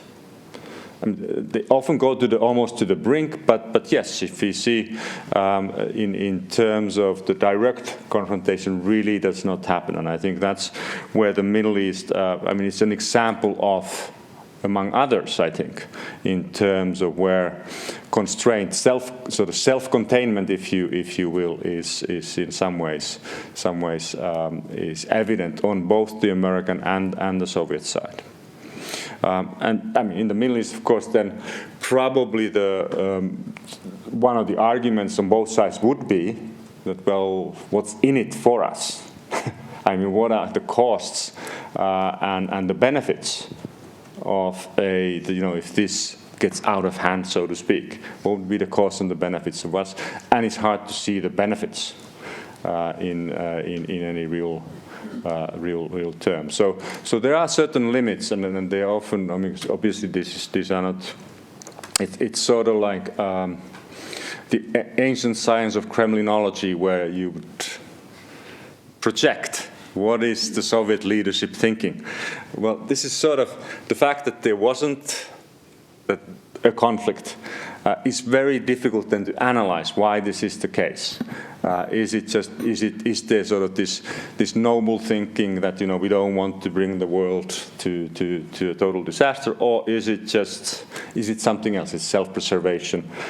Is it something less noble, less structural in some ways? But the fact is that yes, indeed, neither the United States nor the Soviet Union contemplates seriously or sees the Middle East as worth any of these, certainly not the Arab-Israeli conflict, it's worth a direct military confrontation with the other superpower. Let's take one more question and I'll tag on a little note, and then let's, I think, have some questions. Yeah. Yes, thank you. Massimiliano from University of Bologna in Italy. I agree that the superpowers place their priorities on the three issues that you mentioned. And the priority was on, say, materiality to a certain extent. However, I wonder whether this was just enough, in the sense that from this point of view, the Cold War was a rivalry, was a competition, was a conflict that resembled much other rivalries that we saw in the 19th century. So between major powers, great power politics, and so on and so forth. But the Cold War had even a distinct feature. That was the one that they championed political orders, ideas, categories, institutions, which were supposedly to be alternative. And to a certain extent, they were, actually. And this resonated even in the domestic politics of different states. I mean, from Turkey to Iran to the Arab world, and not just in the sense of political Islam, of course, but that political Islam for a long while was not in power, and the main power struggle was between different strands of nationalists. And so I think that to make sense of what the Cold War was in the Middle East, we should take, let's say, into account even the bottom-up, in the sense and the relevance even of, if, let's say, at least the rhetorics of political orders and their transnational connections to the two camps, and ultimately the Mecca of Washington and Moscow. Mm-hmm. Thank you. Yeah. So let me just tag on my note, because relates. Thank you. It relates to this point and to the point you made before. So I think it's very clear that neither superpower risk a open military confrontation with the other one over anything that happened in the Middle East. The October War is the best example, because even then it did not happen, right? This being said, I mean, and here I really am asking you in your capacity as somebody who has worked so much on détente, right? So my question then will be, what role did the US decision, I think around 76, 77, to actually not have the Egyptian-Israeli negotiations together with the Soviets, which once was a promise that they would do this, but to basically do it alone, and the consequences of this decision for Soviet behavior, right? Because it, of course, made them much more reticent. How did this play a role at all in the eventual decline of détente? Not the decision only, the US decision only, but the Soviet reaction to it, and then the US reaction to the Soviet reaction, as it were. A chain reaction. A chain reaction, yes. Yes. Yeah. So So first of all, I mean, I think what is important. I think this is the sort of one of the classic historiographical sort of divides in terms of understanding the Middle East and the Cold War and so forth. Do we look at it from the superpowers, or do we look at it from the region? And I think the reality, of course, is there's the orthodox and the revisionist, and then there's the post-revisionist, which tries to combine the two. And I think that is really the only way really to understand the differences, also regional, national, and so forth, and the domestic politics within these countries, which we often sort of don't really, at least Cold War historians rarely have looked at the intricacies of internal politics in any number of MENA countries, and simply seeing them as objects of policy by the United States, by the Soviet Union, by perhaps the former colonial powers, and so forth. So I think this is important. If you are really truly to understand, and this is important. So yes. So thank you for that comment. And Cyrus, yes. So the in terms of détente, and in terms of sort of, I think. What basically happens in the mid-1970s is in terms of the Middle East, in terms of U.S. and the Soviet relationship, and sort of it's triggered with the 1973 war. But not just that; it's also triggered by the fact that the United States is now no longer in Vietnam, but at the same time, the United States cannot entertain the idea of having troops anywhere outside of the United States, more or less. Well, not quite that simple, but the sort of large-scale military interventionism is not in vogue in Washington in the mid and late 1970s, nor will it be in the 1980s for that matter. But there's the Vietnam syndrome, all of this. So what does that mean for the US? It means that diplomacy is the only way. Well, diplomacy and covert action, of course, but diplomacy is key. And now, how do you use diplomacy in the context of the Middle East? Is in a sense, and this sort of tells us something about what the U.S. policy aims at the time were. They were not to make peace in the Middle East at any cost. The main goal is to increase U.S. influence in the Middle East with the limited means you have, which is basically diplomatic clout. And so this is where the whole subtle diplomacy business becomes important. It is stationed in the United States as the key player in what then we later will call the peace process, which is quite the process, right? And that has yielded some positive things in the beginning. But it is to place the United States at the heart of that diplomatic process, and by virtue of doing that, you knock the Soviet Union out of the picture. I mean, that's the basic sort of idea. And the result is that for the Soviets, obviously they see this is happening. So what it means is that their behavior also, yes, changes. And they become, of course, Syria remains the ally in the region. And the Soviets then also clearly then see Palestinians as the conduit by which they can make mischief against the United States and its interests in the region by supporting the PLO and so forth. And consequently, yes, what does the United States? It brands and every Palestinian is a terrorist and so forth. And so the sort of chain reaction that you see, the alignment, the increase in terms of the United States becoming, as a consequence, as a sort of result perhaps of the success of the shallow diplomacy, and that ultimately leads to the Camp David Accords with Egypt and Israel. So because of the success of that, it also means that the United States increasingly becomes very reluctant to consider anything that would sort of diminish the or go against Israel's sort of right to exist and all the rest of it. So the peace process becomes a sort of half-hearted effort.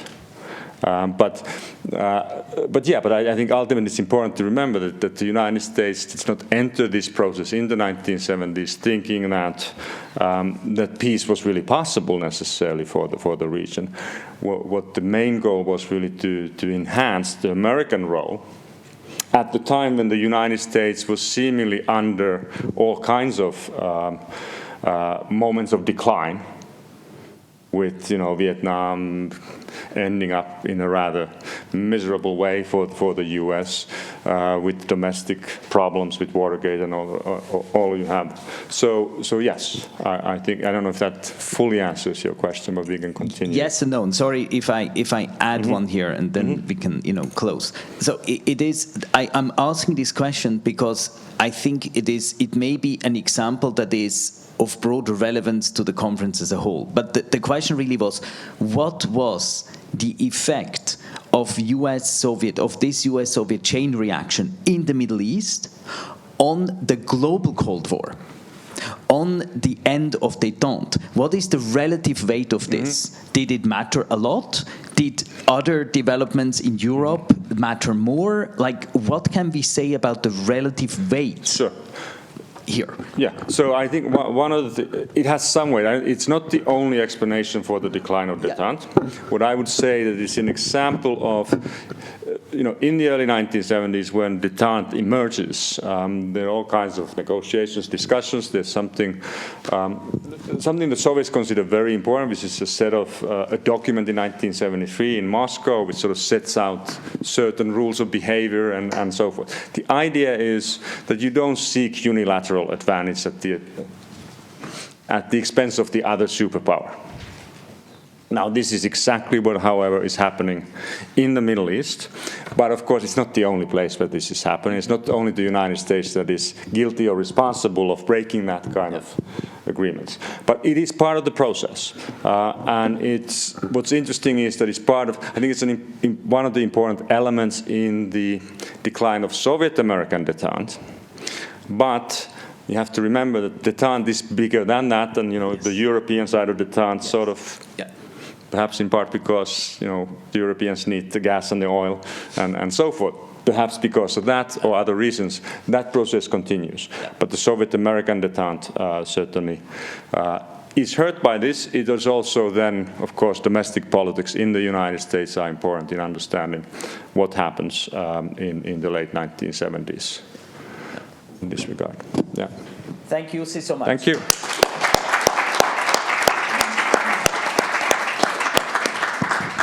So, in very un-Swiss fashion, we are already 15 minutes late, now 20 minutes, unbelievable. So we'll take a... So, I'm Guy Laron, by the way, not Guy Laron. Always happens to me. Thank you, Professor Shark, for organizing this event and inviting me here. When I started writing this essay, I thought 8,000 words was more than enough to describe the Soviet involvement in the Middle East. And as I was writing, I understood I could easily write 16,000 words about the Soviet involvement in the Middle East, and the same thing happened to me with the presentation. I thought 15 minutes is a lot. No, actually, I can talk even a half an hour about the Soviet involvement in the Middle East. So let's stick with the bare necessities, which is my argument. So the provocative argument that I want to throw here is that if you want to understand European energy dependency on Russia, it depends during the Cold War, and it would not have happened without the wars in the Middle East. This was not an accident.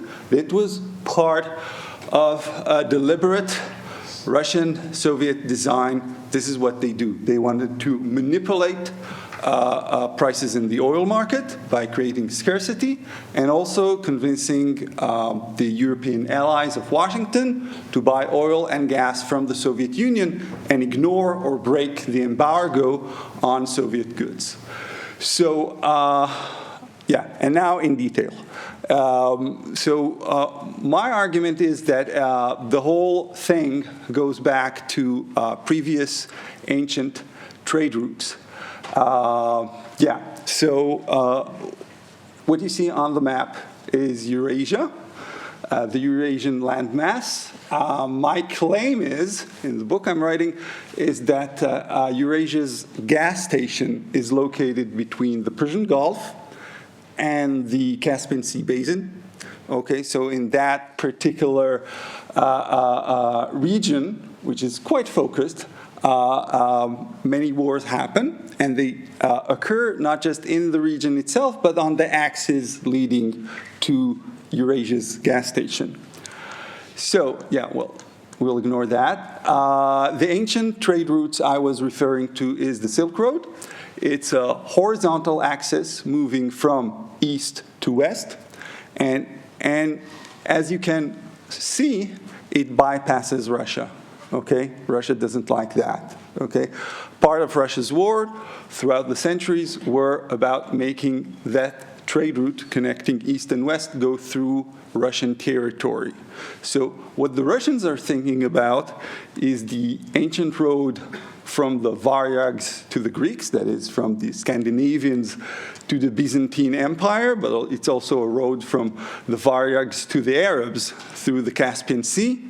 So this is a vertical axis moving south to north and is going through Russian territory. And you can call it also the northern section of the Silk Roads, okay?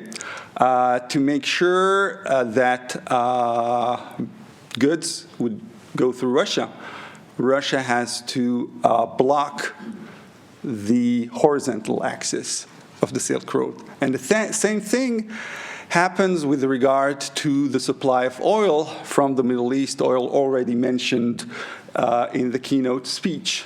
So this is the oil roads that the Brits built in the interwar period, and later the Americans built after the end of World War II. So again, it's an horizontal axis going east, the Persian Gulf, to west, to the shores of the Mediterranean Sea. It connects Western Europe to the energy resources of the Persian Gulf, without which you wouldn't have a Cold War. Europe used to rely on the energy resources of Eastern Europe and Russia. Baku in particular, but also the oil resources of Galicia and Romania. So without the ability to supply the Europeans Persian Gulf oil, you couldn't divide Europe, okay? The Europeans wouldn't have enough oil and later gas. So in order that the Europeans would buy oil and gas not from the Persian Gulf, but they would buy oil and gas from the Soviet Union needs to somehow block this trade network, okay? And what the Russians and the Soviets are building is a parallel network of pipelines. I call them the gas roads. So here's one that's the right map is of Iran, obviously, and these are in red. You can see the pipelines that the Soviet Union built from southern Iran to the Caspian Sea and from there to the Caucasus republics of the Soviet Union, okay? And on the left side, these are the gas fields of northern Afghanistan. And there's a pipeline going from Shibargan here to Turkmenistan and Uzbekistan. So that allows the Soviet Union to export more gas because it supplies the energy needs of some of its Central Asian and Caucasus republics. Now, what completes this network of pipelines is, yes, the Druzhba network of pipelines. You can see, by the way, the southern part of the Druzhba project going through Ukraine, okay, and that provides you some background of what's going on since 2014, at least around Ukraine. That specific network of pipelines would not have been built without the wars in the Middle East. It's a direct result of the wars in the Middle East, and specifically the Suez crisis, okay? All that network was built with large diameter pipeline parts sold by Italy to the Soviet Union in '63. Again, a direct result of the energy shock that accompanied the Suez crisis. Okay, that's very big picture. Now specifically to what the Soviet Union did in the region. Then I drew it like an 8-year-old. But that gives you the scheme, okay? The vertical axis, that's the Soviet interest. The horizontal axis, that's the NATO-Washington interest, okay? I summed it up, okay? Mommy, are you proud of it? Okay. And that's kind of the last slide. So what the Soviet Union was doing in the Middle East since the time of Lenin. So the first thing is, and that's like the first section of the essay, is defending Baku.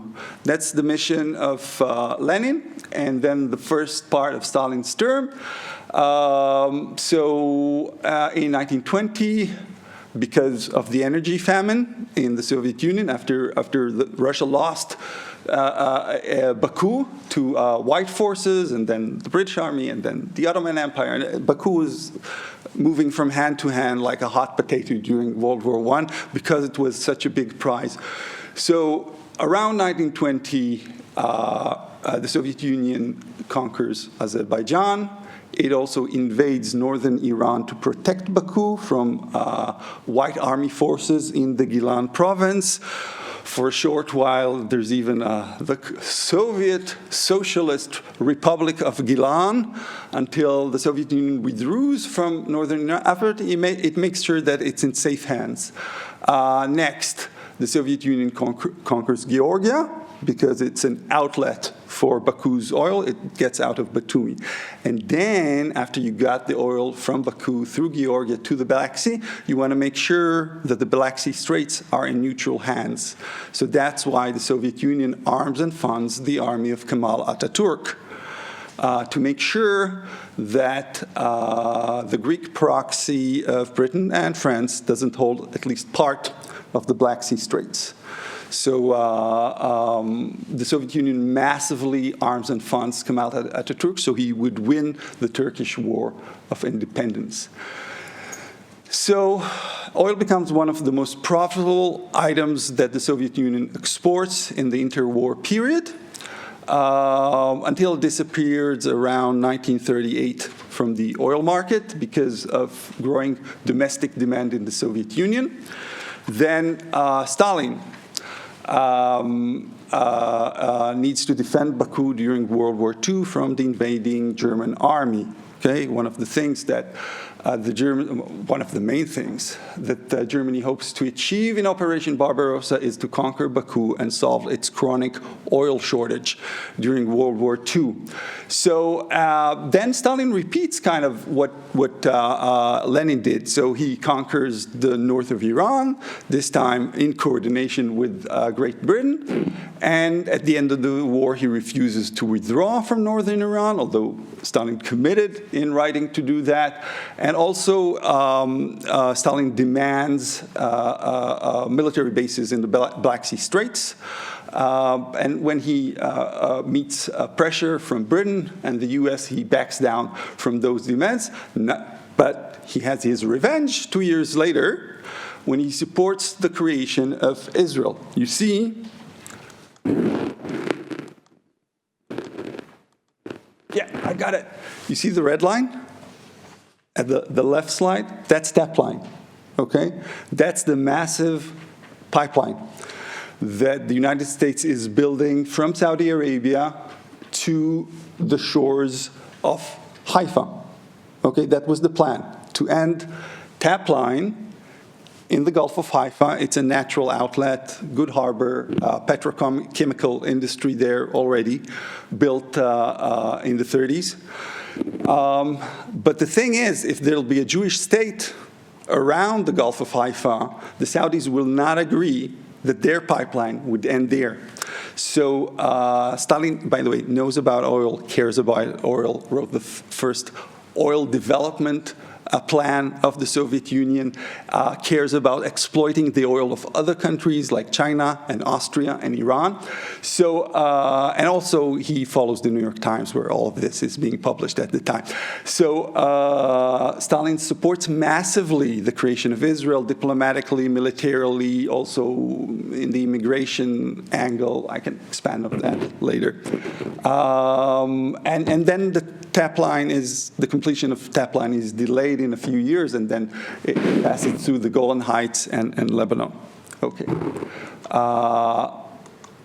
Back to the chalk points wars.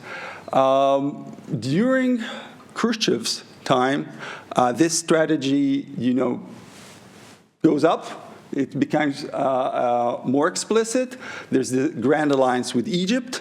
Khrushchev's Soviet Union sends weapons to Egypt. This is one of the reasons, one of the factors that causes the Suez Crisis, and the Suez Crisis causes the biggest oil shock since the end of World War II, because the Suez Canal is how most of Persian Gulf oil goes into Europe. Also, towards the end of his term, Khrushchev helps Egypt intervene in Yemen, which is another choke point because Yemen controls the entrance to the Red Sea. And you have to pass through the Red Sea in order to get the oil through the Suez Canal, right?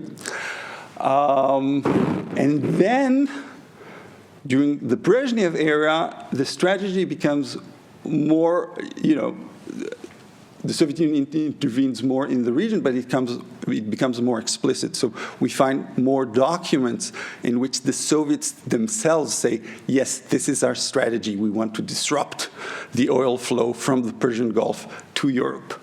For instance, Brezhnev sends a lot of weapons to Syria and Egypt, and that's one of the main factors to the 1973 October War that would push oil prices sky high and would give the Soviet Union another lease of life for at least a decade, because the profitability of oil exports to Europe paper over the inefficiencies of the Soviet economy during the 70s.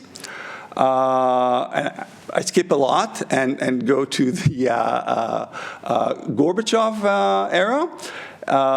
Basically, Gorbachev would petition, withdraw from the whole strategy of controlling choke points and disrupting the flow of oil from the Persian Gulf to Europe. It doesn't work anymore. Why?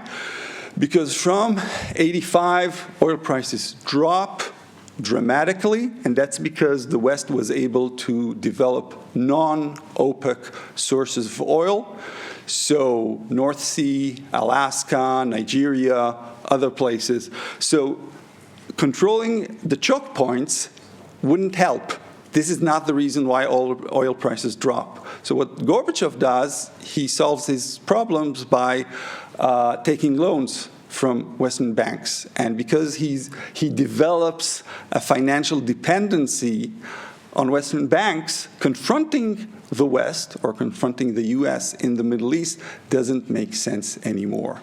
And that's why Gorbachev petitions that strategy and, in fact, creates wonderful relationships with Washington's allies in the region, including Egypt, that defected to the arms of Washington after 1973, Israel, and Saudi Arabia. That's the best story. But again, I won't go into details right now. So I have a minute? Okay. Is this a reductionist argument? Am I guilty of vulgar pipelinism? Okay? And what I like to claim is I think we've been living, blissfully in the age of Pax Americana. And then for 3, maybe 4 decades, those struggles over choke points were invisible to us because no one dared to, challenge American dominance and try to do something about those choke points in the Caucasus, in the Black Sea, and in the Middle East. But in times of imperial friction, in times of international conflict, those invisible choke points become visible again, and we feel them. We see them, and we read about them often. Yeah, so that was my piece. Thanks.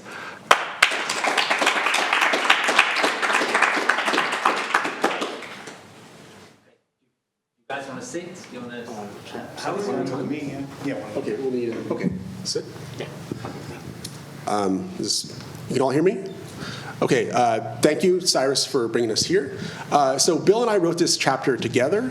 We were assigned to write the chapter together, which historians don't often collaborate, but we managed to do it, at least hopefully so far. So we're going to do the presentation in collaboration as well, because essentially what happened is I wrote more or less the first half of the chapter on what essentially Beijing's policy in the Middle East, and Bill wrote the second half on Maoism in the Middle East. So we sort of bifurcated it that way. So we're going to do the presentation in a similar way.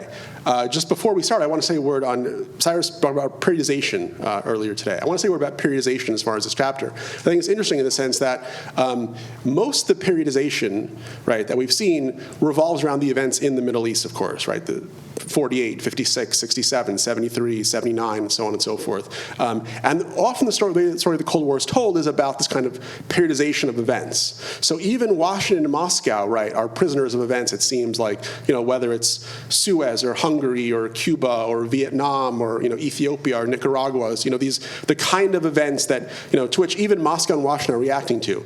Somehow when you tell the story of China in the Cold War, the periodization is different.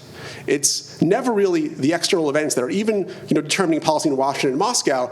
Chinese periodization is determined by Chinese domestic politics, right? Its own internal logic. And that may tell us something about not just Chinese foreign policy in the Cold War, maybe Chinese foreign policy writ large, including today.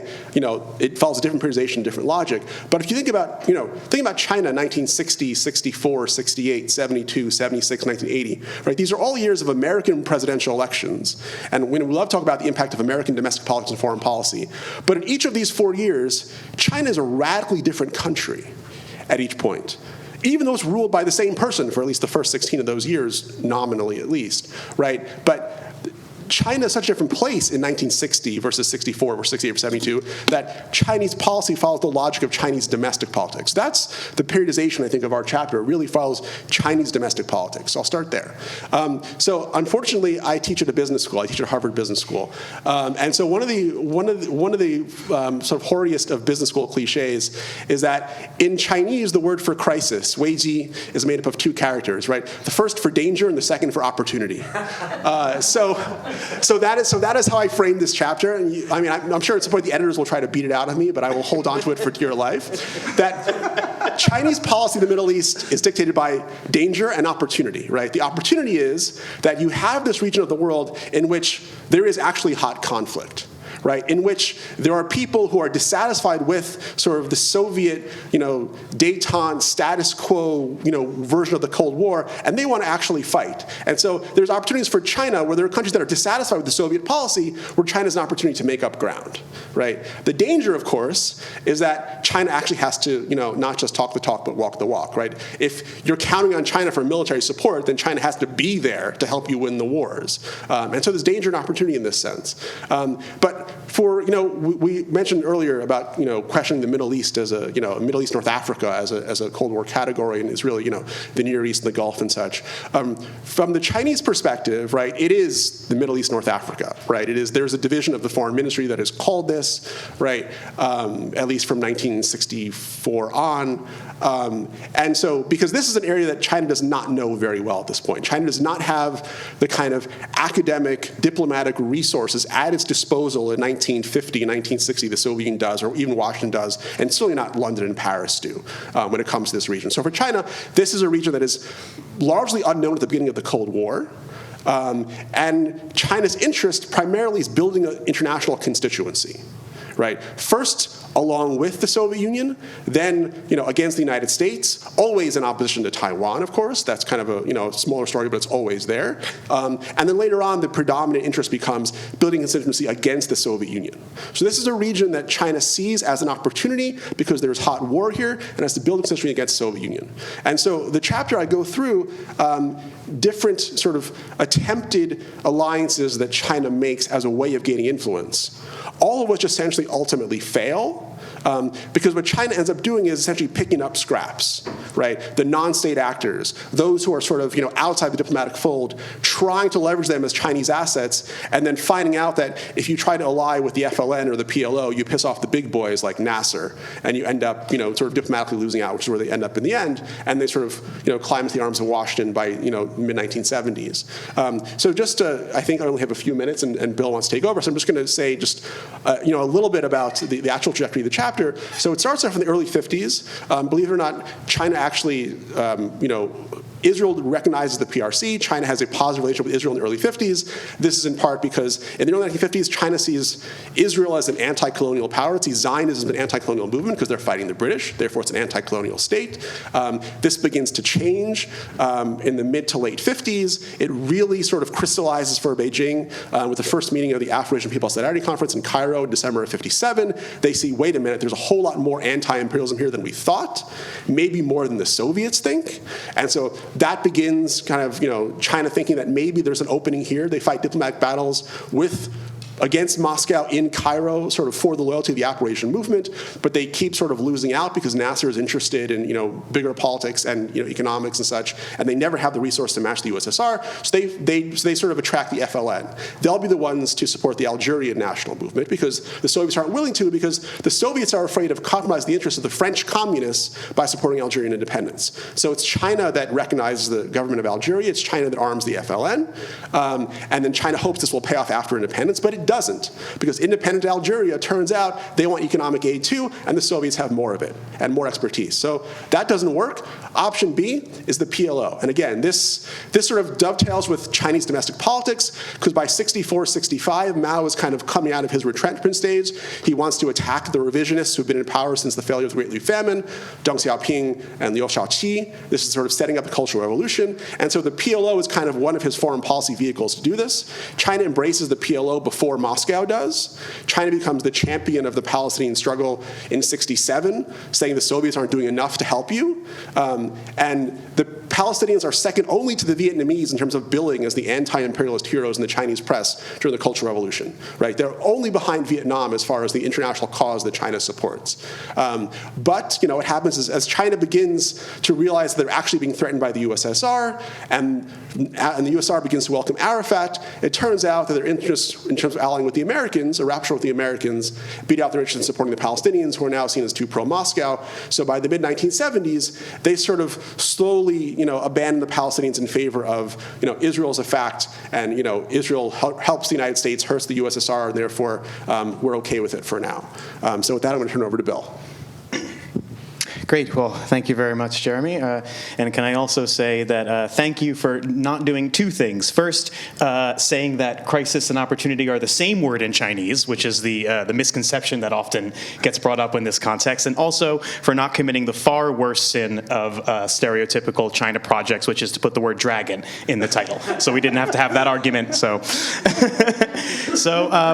my work really just sort of picks up and continues from the story that Jeremy is telling. telling and really looks at the other side. If the story of Chinese diplomatic policy, which is in many ways informed by Chinese domestic politics, including Maoism, is a bit of a backfire diplomatically, I want to look at how Maoism and its impact on the Middle East has a little bit of a different story. And in fact, if they were not successful in achieving their diplomatic goals, they were in fact successful in spreading Maoism, or I could say perhaps a sort of radical, more combative, anti-imperial, anti-establishment mode of politics that was drawing on Maoist rhetoric and based in Maoist ideas to the Middle East and to the rest of the world writ large. Their attempts to sort of codify these various and contradictory statements of Mao over several decades and several different periods in the 1960s into a handbook for revolutionaries and to spread that around the world was largely successful. To what Lin Biao called a spiritual atom bomb that was designed to unleash the revolutionary potential of the masses. Now, did it do that? No. But did it have an impact, and a noticeable and I think a more significant impact than we typically recognize when studying the region? Yes, I think it does.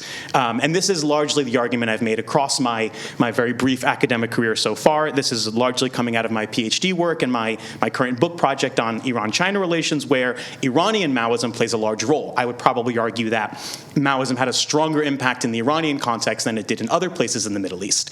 But that impact is still visible and noticeable in other contexts as well, and that's largely what I do in my part of the chapter, kind of combining my work with some of the work other people have done in the Arab context. So there's a reason why I think that we kind of underestimate the importance of Maoism, and that's the fact that they are considered to be the losers. And I mean that both historically, in the sense that they did not become the predominant line of thought within the left, nor did they take power in most places in which they were popular.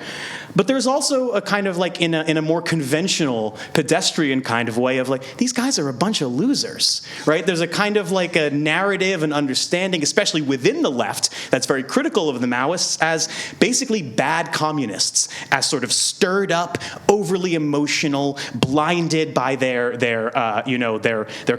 completely contextless reading of and sort of assuming that everywhere is like China, and you can see this reflected in the historiography of the left, especially the Iranian left, where you have this sort of narratives of the failure of the Iranian left, the tragedy of the Iranian left, and a lot of this failure and tragedy is blamed on the splits and the overly enthusiastic embrace that Maoist parties had. And you see this throughout the historiography of the New Left, something that Quinn Slobodian calls mea culpa Maoism, when they say, oh, we're sorry, we were just sort of blinded by the rhetoric of that time, and I think that there's more to it than that. I'd like to sort of push back against that idea, to, as you said earlier, to sort of take these ideas seriously, to think about them in their context and what impact that they may have had on the region. And I'm inspired in this a lot by Julia Lovell's book on global Maoism,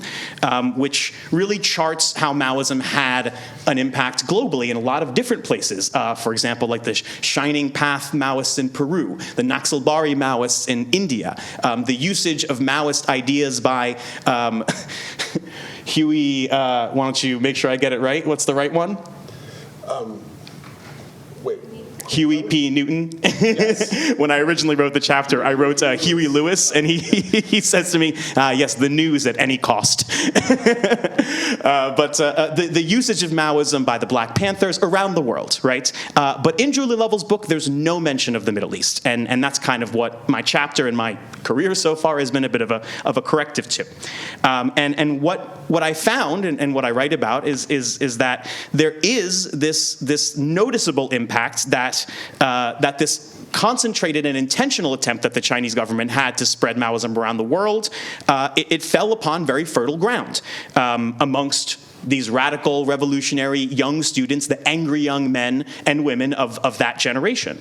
And there's a reason for that. It was appealing because of its more combative kind of approach, because of its uncompromising slogans, because it contrasted itself with the sort of peaceful coexistence rhetoric of the Soviet Union at the time. But perhaps more importantly, it gave a lot of these groups what one of my interlocutors, Mohsen Rezvani, who was a leader of the Iranian student movement, Maoist movement in the 1960s, said, it gave us a good gun, a good weapon to use against the Central Committee of the Tudeh Party.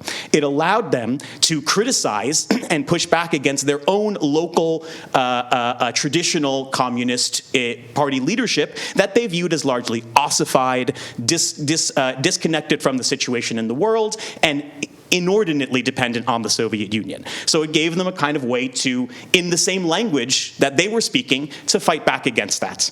And what you see is that it had an impact on a variety of different organizations, from the FLN to the PLO to the Popular Front for the Liberation of the Arabian Gulf in Oman to the Popular Democratic Front for the Liberation of Palestine, the leader of which, Naif Hautama, I'm sorry, I don't speak Arabic. Thank you so much. Was sort of, popularly known as Naif Zedong because of his resorting to these kind of popular Maoist slogans. And there was both material and ideological support. The material support was often crucial because it came at a time, for example, Yasser Arafat says that the Chinese were the only ones willing to supply them with small arms at a particular moment when they really needed it. That helped them to get these movements off the ground. The same is also true, correct me if I'm wrong, Jeremy, with the FLN. And that also, ultimately, even though China was not able to provide a ton of material support, it helped to induce others by sort of playing the China card, so to speak, especially the Soviets, to ultimately do so. There's also a kind of ideological, you might say, or intellectual adaptation. A lot of parties, notably the PFL-OAG, sort of reorganized themselves explicitly as Maoist organizations, wearing Mao buttons and organizing their internal Communist Party structures around the principles of the CCP. Now, this is where probably some people who might be familiar with this way say, well, you're exaggerating a little bit, right? Well, they weren't really serious Maoists. They didn't understand Maoism very, very well. Abdel Takriti says that this is a kind of a process he calls of double vernacularization, basically third-hand Maoism coming from Arabic sources that are themselves, derived from this kind of codification of a particular vision of Maoism, and it gets very, what he calls, loses a lot of its specificity and becomes sort of like slippery in the extreme in terms of its ideological flexibility. But I think that it's exactly this process of adaptation, of kind of translating and retranslating and adaptation of these ideas that makes Maoism in the Middle East interesting.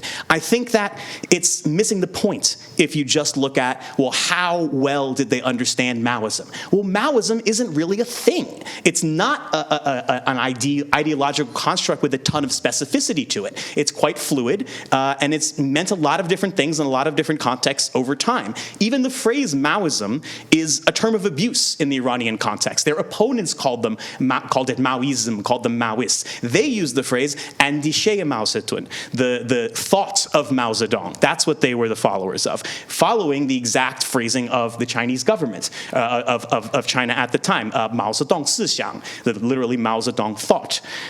So I think it's kind of a fool's errand to sort of try to compare these and look at them as how specifically they're following it. What's interesting and what's important and what continues to have an impact today is that they saw China as a potential alternate model, and they saw value in modeling themselves after it. And you even see that in contemporary movements like Hezbollah, that also took the CCP at the outset as their organizing principle.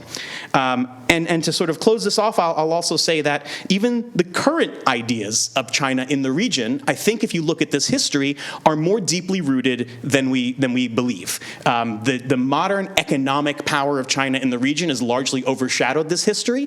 The fact that China itself is not always happy to claim this history in the Iranian context, this is very important because they would basically be saying, yes, of course, there was a time when we were funding, rebels to overthrow the Iranian government, but then we changed our mind, right? So this is a kind of a difficult thing to sort of talk around. But whenever they can, they do love to trot out this history. In Algeria and in lots of other contexts, they will make reference to their long history of supporting anti-colonial movements. This is especially relevant today with the discourse where they have much more kind of returning a little bit to the leaning towards the Palestinian side in the current conflict that they have in the past. And really just the idea that China can provide an alternative to these, to the prevailing systems in the world is something that retains some salience today. And so I think that's another reason why this history is important to understand and shouldn't be forgotten. So yeah, I'll leave it at that.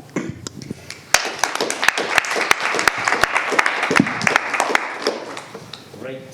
Thank you all so much. Let's open. Yes, thank you very much. I have a kind of a slight comment about Maoism. The interesting things I think about Maoism in their world, that it allows us in the context of this conference to take a look at two processes. One is the Cold War, the other is decolonization. And I think Maoism goes right into this intersection in interesting ways. Because the cause of decolonization it's not just the transfer of power. It's not only the flag and the anthem and the marching army. It is a set of processes that are designed to actually create a new type of Arab subject called al-Insan al-Arabi al-Jadid, really. This was the job of Nasserism and Baathism. And they failed. And they failed very clearly in '67. So what's next? How do we move from this regime that is on the intersection of internal decolonization in the context of the Cold War to something else? So in the context of global intellectual history, I think Maoism arrives to a very fringe group, but it also arrives indeed not only from the East. It's actually arrived mostly from France, from the publication of Maspero, but also Gian Giacomo Feltrinelli. I think the Italians are very important, even though if you go to the Feltrinelli archive, you won't find a word on that. I tried last week, 2 weeks ago.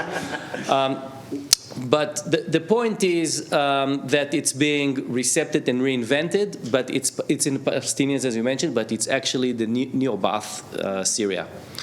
And they merged it with Vietnam, and they collapsed the two into one. So I think I'll stop here. I'll just think that we can think about ideas here in this context as something that if we follow them, we can perhaps understand the more general process of decolonization and the Cold War, which I think is one of the things we're trying to compute here. Thank you.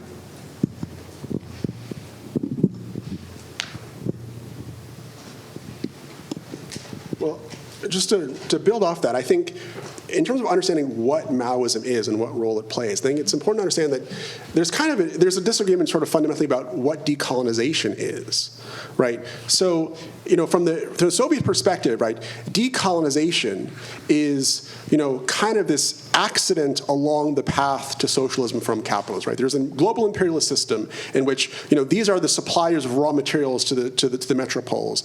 And at some point, right, the metropoles become weak enough that the colonies become independent, but they're still independent. They're still bourgeois states, right? These are not socialist societies. They do not have working classes or industries yet. And so now formal independence is a step on the road to becoming communist countries.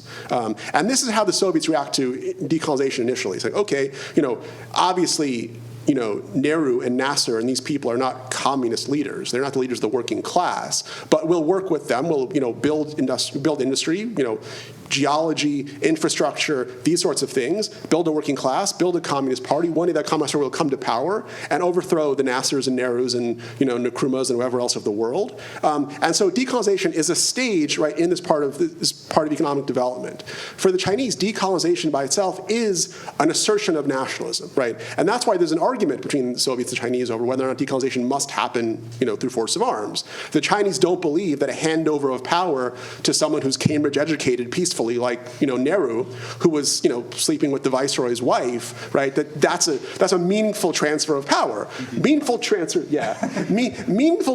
of power. Yeah. Yes. Meaningful transfers of power happen violently. Until you've shot somebody and made them leave forcefully, you haven't taken power. And so that's, the Soviets believe in peaceful coexistence. The Chinese believe, no, decolonization must happen through force of arms. Otherwise, it hasn't really taken place. And so that's fundamentally understanding what is decolonization. Is it just a step on the process to building socialism like everywhere else? Or is it an overturning of the global order in which peoples of the global South regain their independence, dignity, and national identity and stuff first, and then socialism happens somewhere down the road later, which they're not really worried about yet in, let's say, even 1960s Algeria, for example.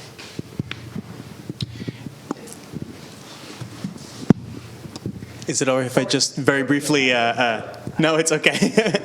Yeah, no, I just wanted to say, building off of that point, that's I think really the main point of appeal to people in the Middle East and especially in the Iranian context. And picking up on what you said about how these are often, especially in the Arab context, very marginal or sort of like what's the word that you use? Well, yes, very marginal sort of figures. And I think that what's interesting about the Iranian context is that it's actually not the case that they remain marginal. While the actual explicit Maoist parties remain quite small and to a certain extent marginal within the broader communist movement, the ideas that they represent and, like I said, the sort of Maoist brand of politics that they help to push forward becomes the norm amongst the Iranian left. So much so that the Tudeh party says that the sort of splinter, the explicitly Maoist splinter group, Sozamona Engelabiyya Hizb Tudeh, the revolutionary organization of the Tudeh party, carried away 90% of the supporters that they had amongst students, especially studying in Europe and in the West. So there is a kind of institutionalization of these ideas, and especially this more combative vision of decolonization now and building socialism later.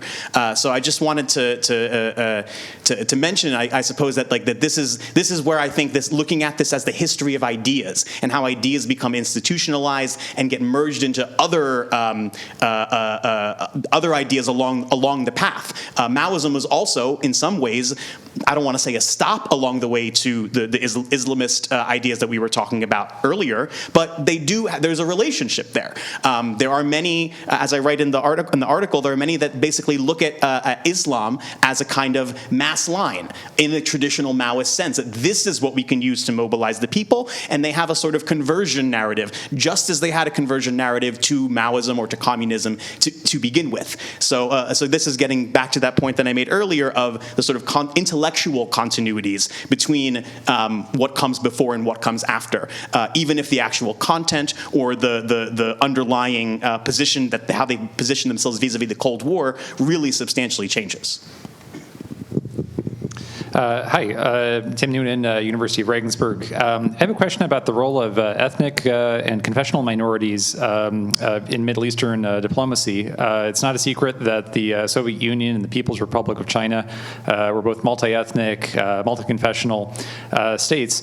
And I'm curious if you could comment on how the country's use of their own minorities for diplomatic outreach in the Cold War changes over time. There's been work on this by Masha Kirasirova and others, and my sense is that the Soviets picked this up essentially starting with the beginning of the Cold War and have many Central Asian emissaries and diplomats in the Middle East. My sense is that on the Chinese side, this is less pronounced, that they maybe send activists or group leaders to places like Egypt, but that Chinese foreign policy is much more centralized, and that there's less outsourcing of regional policy towards, for instance, the Kurds or the Uyghurs or what have you, to act to elites in, say, like Azerbaijan or Kazakhstan or whatnot. Is this correct, or how would you guys fit in the history of ethnic minorities inside of these communist states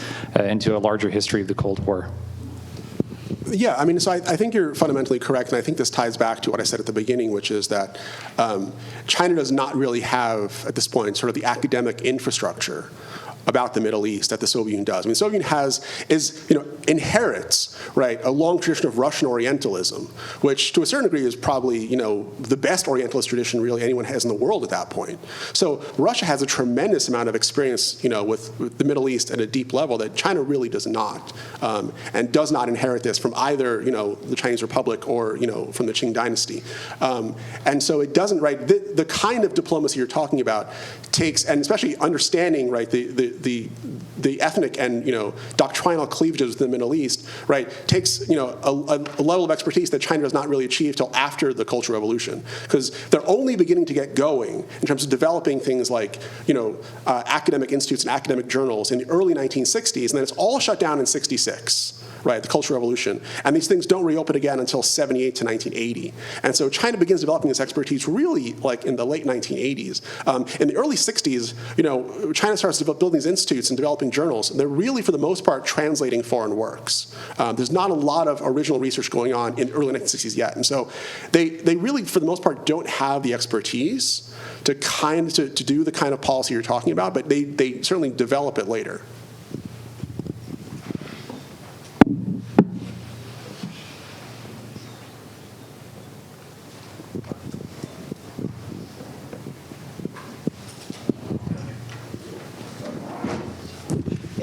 So I have a question about the China's foreign policy against Israel, because during my archival research in China, I happened to read a primary sources written by the Israel Communist Party in 1957 and asked China to provide financial assistance to them. So the Chinese authorities say that we supported Arab and we can, of course, not provide the direct financial assistance to you. And instead, the China placed hundreds of thousands dollars order from a company controlled by Israel Communist Party in Europe. So I just wondering, during the Cold War, like the anti-colonial, anti-imperial campaign, China as a country strongly supported the Arab people. So when it comes to their relationship with those much more ideologically close, communist party from Israel or from other party, maybe from the adversary camp. So how Chinese Communist Party to negotiate or make a flexible adjustment for their ideological position? Yeah. So, I mean, again, as you know, Chinese policy, right, as I said, it changed based on domestic politics very rapidly. So 1957 is a particular point in Chinese policy. It's a point in Chinese policy in which, Suez has already happened, right? Israel has already been isolated from the communist bloc, right? That would have been a different discussion if it happened in 1954. But it also is not a discussion that would have happened in 1966, at which point they would have not helped the Israeli Communist Party at all. So 57 is a moment in which, right, there's already alienation happening, but they have not sort of fully embraced the Palestinian struggle. So that's point number one. Right. Point number two is that the Israeli Communist Party is like a beast of its, on its own. Right. Because what does it mean to be a communist party in a country which is, first of all, ethnically divided? Right. The story of the Israeli Communist Party and division between Jews and Arabs within it, right, is a complicated story. And then how that relates to the Israeli government and its role vis-a-vis the United States and the Cold War in the West. Because is it really, the Israeli communists were not necessarily completely opposed to sort of mainstream Zionism in the beginning, but right, become more so. So there's a trajectory of the Israeli Communist Party, which turns out to be separate from the Israeli state, which is the point I'm making there. So that's a second issue, and then there's the fact that within the Chinese government, so there are these stories about exactly how anti-Israel the Chinese leaders are, right? And this is one of the sort of famous issues. People claim that Mao Zedong is very anti-Israel, but Zhou Enlai not as much. right? And so within the personnel at the highest levels, perhaps there are divisions of, and then it depends on, okay, so who's most responsible for this foreign policy decision at this moment in time, right? Is it Mao Zedong? Is it Zhou Enlai? In 1957, it's complicated because other people are still involved, right? There's, Li Xiannian, right? There's all sorts of other people who are still involved, Peng Zhen and Peng Dehuai are still active at that point. So that's a moment in which there are different people in the hierarchy making decisions. It's not quite as centralized under Mao as it will be later. And Mao seems to be kind of the one who epitomizes the really anti-Israel policy. So there are a lot of things going on inside China at this point that makes 1957 a kind of unique moment, but doesn't translate to either 1954, 1966, 1976. Thank you. If I could also just is it okay? Yeah, just to briefly add on to that. The story of China's relationship with the Maoists in Iran is the quintessential story of flexibility within the Cold War in China's ideological position, and a great example of how ideology guides but does not determine that policy. There is basically a moment in which they are both supporting the Shah and the Maoist movements that are dedicated to violently overthrowing the Shah at the exact same time. They are the Chinese foreign policy is quite interested in having good relations with the Shah throughout this period, and the Shah's not interested in having good relations with China for the most part. After 1965, 1966, for various reasons, I argue partially because of the popularity of Maoism and the Shah's recognition that this was kind of a threat to him personally, the idea that sort of stirred up angry Maoist lone wolf student might try to assassinate him, but a lot of other broader foreign policy issues make him finally respond to the overtures that the Chinese state has been sending him consistently throughout this period. And there's also, even within their relationship with the Maoists, there are limits. The Iranian Maoists are constantly asking them at Radio Peking to openly attack the Shah, and they refuse to do so. They ask them to provide support for the Kurdish movement, which is from a Maoist perspective, that should be exactly what they should be doing, because this is a sort of revolutionary movement that's come up from the people, and they say no. They won't give the Kurdish movement the same support that they gave the FLN or the PFLOAG or these other organizations. So there is a lot of restraint because they see the value in ultimately maintaining a relationship with the Shah if that becomes possible. So I just wanted to point that out, that there is a great degree of flexibility within China's foreign policy position, especially when it comes to Iran, and Maoism is a great example of that. One of the great Maoist slogans, right, is Liang Tui Zhou Lu, which is you have to walk with both legs. And China is very good at following this policy, Liang Tui Zhou Lu. You walk with both legs. So it's kind of, you have to have a self-contradictory policy. That's kind of how Maoism works. And they advise the North Vietnamese to do this too. Like, you fight and you negotiate, Liang Tui Zhou Lu.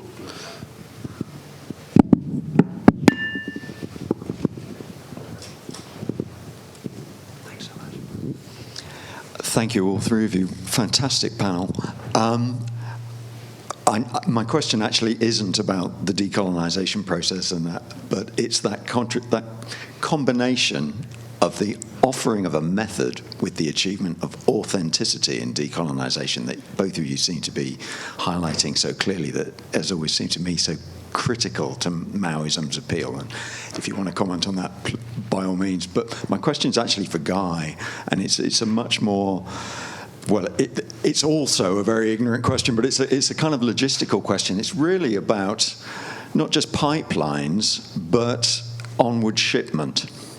And I found your paper just absolutely mesmerizing, but that kind of horizontal versus vertical kind of pipeline dilemma, how far is that horizontal trajectory really, in a sense, a kind of technological done, insofar as the shipment is always going to be via ports that are located along that southern east-west line rather than that far north Soviet one? So it's, weren't the Soviets kidding themselves, I suppose, is the underlying question there. I think they were playing the same game that the Russian Empire played. There's, I don't know if this story happened, but if it didn't, it should have, that ostensibly when Putin decides to invade Ukraine, a lot of Russian billionaires arrived to the Kremlin, and they were terrified. And also they weren't consulted. And they tried to understand what's going on. And allegedly they cornered Lavrov, he's the Russian foreign minister, and said, who advised Putin to do that? Did you tell him to do that? And Lavrov, that he has a poker face, he deadpanned and looked at them and said, the president has only 3 advisors, Ivan the Terrible, Peter the Great, and Catherine the Great. So, again, if it didn't happen, it should have happened, because it emphasized my point that, Lenin and Stalin knew Russian history better than me. And they fundamentally understood the geopolitics of it. Going back to what you said at the end of your question, yeah, I mean, the project was too big for the Soviet Union to succeed in it. The horizontal axis worked better, had better infrastructure, was more integrated than whatever the Soviets created. At the end, it was a losing battle, but in the 70s, it succeeded so well. And as the title of the book that Andrew Christopher wrote with Mitrokhin, the world was going our way. That was the feeling, that it was working well. And then the bankruptcy of the strategy, but also of the Soviet Union, was revealed in the 80s.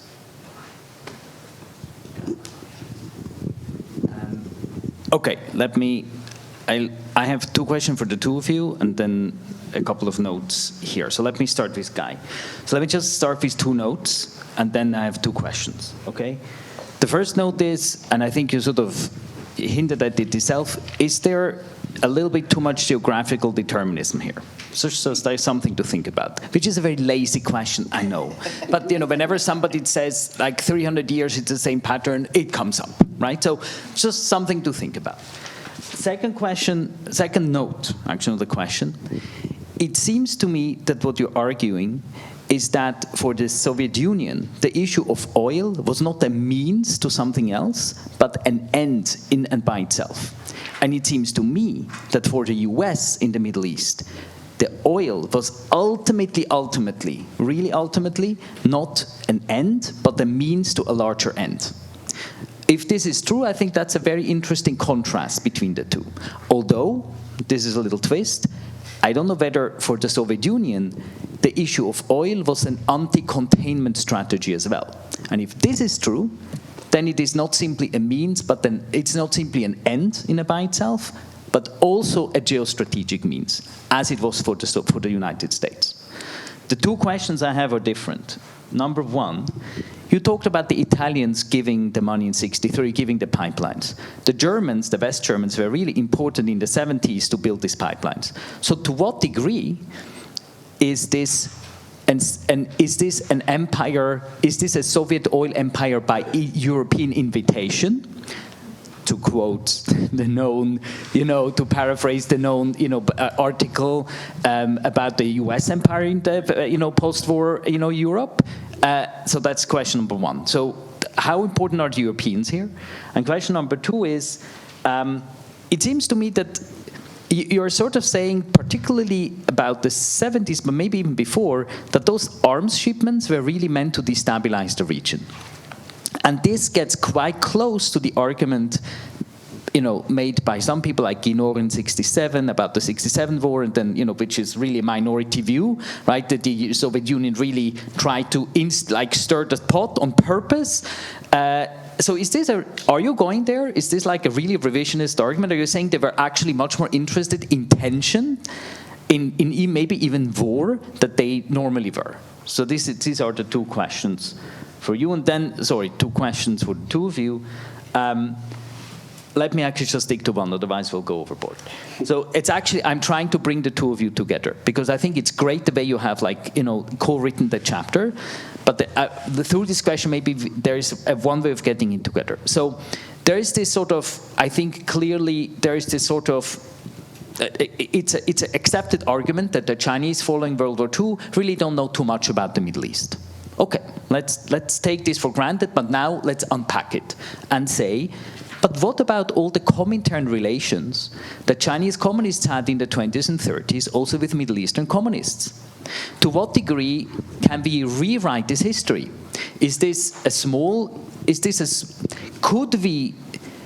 Could we rewrite this argument about your periodization by saying, no, there actually is this prehistory, and this prehistory actually matters? Or would we say, yes, there is this prehistory. They know each other through the Comintern, but it is such a totally different world in the 1940s that there is a real break. So it's a periodizational question, basically. But for both of you, because this is both geostrategic and ideological. You want to start? Yeah. So regarding empire by invitation, it was empire by blackmail. Okay, that's the way. I'll take it out. That's the way I would put it, because, you know, the Soviets showed the Europeans that they won't just sit quietly and allow Europe to consume oil from the Persian Gulf uninterruptedly. The Soviets are going to do something about it. So I'd say empire by blackmail. What you said about geography, determinism, so I have to tell my wife, because I talked to her. She's a sounding board. She makes the same criticism, and so, you know, I had 15 minutes. I had 8. So you simplify things, but as I said in the end, and I should find a way to write it in the essay. I mean, it depends on the time. When there is this era of Pax Romana, Pax Britannia, then you don't see those chalk points. But when there is, they become points of conflict, and you can't ignore them. Like if you're Russia, you want to get your oil in the shortest way to the European market, you have to pass it through the Black Sea Straits. It's a fact you can't ignore. You're the U.S. and you want to make sure that the American corporations that are working, they have this alliance with the CIA and the State Department. It's a private-public partnership in, you know, American jargon, and so they have to keep the Suez Canal open. This is what's at issue in the Carter involvement in the Israeli-Egyptian peace process. 75. I mean, it changes everything that the Suez Canal is open again in 75. I'm blacking. What was the second? Let's just go with the revisionism. Like, is this pro-war revisionism what you mean? Okay. So again, I simplified. There were people in the Soviet Union that thought it wasn't a good thing to destabilize the Middle East, and those were the same people like Kosygin that said, you know, we shouldn't confront the West. We should find ways to work with the West. You know, competitive coexistence. But yeah, there were people in the Soviet Union that didn't mind destabilizing the Middle East in general. For example, the Ministry of Defense, they always wanted to sell weapons. That was like, you know, their mantra. We shouldn't lose this market. You know, Saddam Hussein is playing both sides, and during the beginning of the Iran-Iraq war, the Soviet Union decides not to sell arms to anyone. So the Grechko, the minister of he's pushing in the Politburo, well, they're buying the same weapons from the Chinese and the French, and we're losing good money, and for what? Okay? And then there were the people that clearly saw the strategic benefits of disrupting the flow of oil from the Persian Gulf, and that's, for example, Andropov. he writes it very clearly to Brezhnev. And we have the papers from the 70s, and Andropov didn't write it in one memo, he wrote it in several memos. So there were factions in the Soviet leadership that saw the destabilization of the Middle East as a beneficial thing. Those were the same people that were, fine with, letting go the dream of making Russia an industrial power and focusing on the comparative advantage of exporting raw materials, with oil being the most significant. So on the question of China and the commentary in the Middle East, so I don't want to be the most negative about this and the role of the commentary. The commentary, it does matter, it does have a legacy. And part of it is, maybe somebody has some documents that demonstrate the connection, particularly in communists in Iran and Turkey, who are very central to the commentary, and the Chinese. The problem is, of course, that since Xi Jinping came to power, China has actually reclassified everything in the Foreign Ministry archive. So literally every single document that I've used in both of my books has been reclassified, and you need ministerial level clearance to see it. So you can't go to China and see these documents anymore. I mean, some of them are copied now in East China Normal University. So there's a kind of a shadow archive there. But so with those caveats, there are connections from the Comintern that matter for the Chinese Communist Party once it comes to power. Most of those are really, as far as I can tell, in Southeast Asia, so especially with the Vietnamese and the Indonesians. And the reason for that is not only regional proximity, but many of those communists spent time in China. Ho Chi Minh spends a lot of time in China after, of course, he'd been in France with Deng Xiaoping and Zhou Enlai. And so, there were connections with Indonesians as well in the region. And so the reason why that matters is because the connections with the Comintern as existed were really in the 1920s. Because after 27, right, after Chiang Kai-shek turns the communists in Shanghai in 27, the Chinese Communist Party divides, and those who maintain the Comintern connections, right, Wang Ming and Li Lisan and all those people, those are the enemies of Mao, yes. Right? And so Long March happens, that faction of the Chinese Communist Party is essentially wiped out, right? And so the only ones who maintain the connection are those who maintain the connection through the 30s in the Yan'an period because they're in China somehow, and the Maoist faction in Yan'an is not maintaining connections with the Comintern, let alone the Iranians and the Turks. Yeah, I also have the same sort of archival issues, although I think that my documents were probably never declassified to begin with. One of my, Mohsen Razvani, the fellow I mentioned before, when I was interviewing him, he told me that he himself once went to China to try to access the box of basically information about himself, and they were not willing to show him, so I'm sure they wouldn't be willing to show me. But in terms of this question of the sort of prehistory, looking at it from the sort of ideological or idea perspective, I actually know very little about the Comintern side of things, but in terms of the ideas of China, there's definitely a prehistory there, and this is what my larger book project tries to excavate, because it sort of goes from 1905 to 1979. So those of you who know Iranian history, I sort of cheekily refer to it as Sino-Iranian history between three revolutions, right? The constitutional revolutions in China, and that's the first point of contact, is that China and Iran have almost simultaneous constitutional revolutions, and they are both quite aware of one another, discussing one another in newspapers and in publicly available things that I can actually get my hands on. And so you have a lot of that. The idea of the importance of China doesn't come out of nowhere. The Opium War is an important reference point that they discuss. The understanding that China is a potentially rising power and one that has an important role to play in global colonial relations is slowly building over the previous 50 years. And 1949 is really sort of like analogous to 1905 in terms of the Russo-Japanese War bringing Japan to the attention of not just Iran, but the wider world. 49 does the same for China. And so that is a kind of a break, but the prehistory of those ideas really do matter. And you also have the parallel development of relations between the Republic of China and Iran and other countries in this period. So throughout the 1920s and 30s and 40s, there's and continuing after that, there is also the development of sort of connections with which China you're talking about kind of matters, right? And I think that what for me, when the 1949 happens and the Tudeh Party instantly reaches out to the Chinese Communist Party and tries to establish relations, and they find very willing partners, they send each other congratulatory messages and all those things, that is partly because they have been thinking about China in this context previously.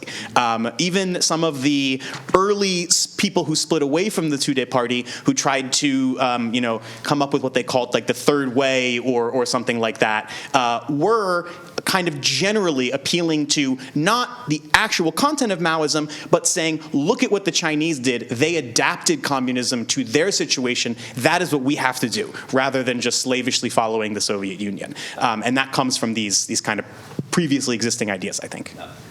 So clearly, the two of you gave very different answers. There is discontinuity here and continuity here. So if maybe one could do a part that introduces the prehistory, maybe one could play with this. I think that would be super interesting. I mean, I'm just talking on the top of my head. But that's a really interesting tension that we have right now. Okay? Let's take a last round, and then let's move on. Yeah. Yes. Go. It's here. Sorry. Thanks a lot. Roland Popp, Swiss Military Academy. Question to Guy.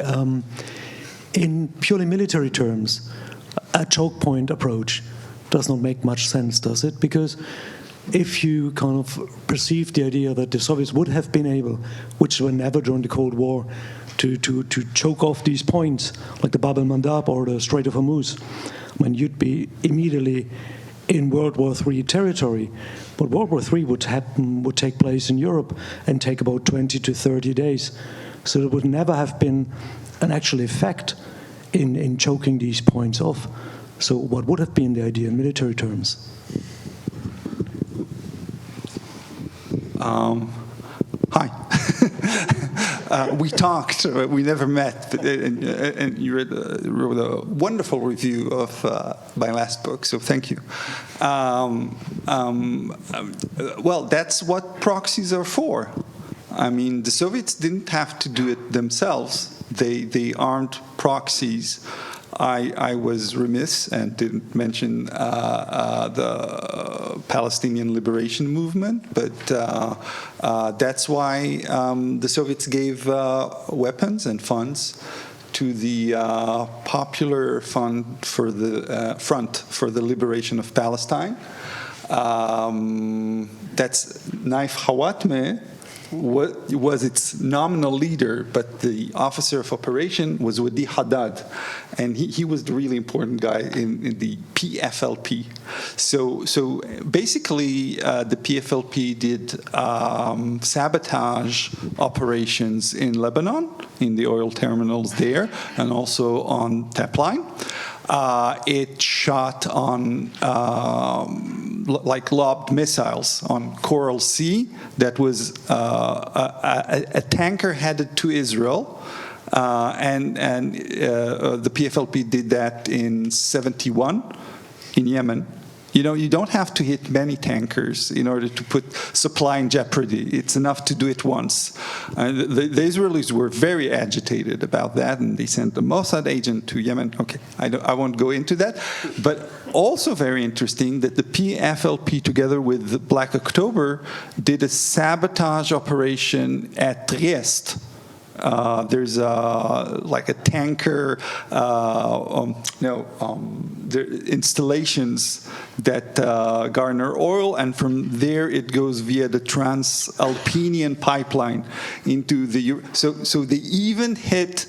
Not efficiently, but they hit the oil installations at Trieste. So it's not like the Soviets had, or the Red Army had itself to, put in jeopardy those choke points. This is why they gave funds and weapons to other proxies in the Middle East that did that for Egypt. Blocked the Suez Canal twice in '56. And from 56 to 57, and then from 67 to 75.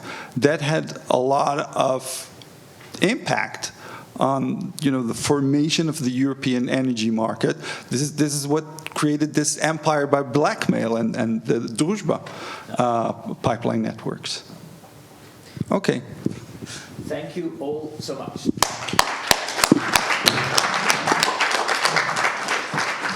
Okay.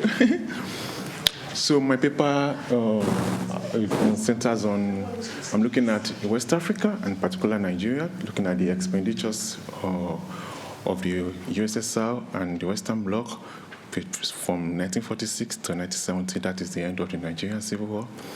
And my objectives are just three. I'm trying to look at the tactical expenses between the USSR and the Western Bloc during this period.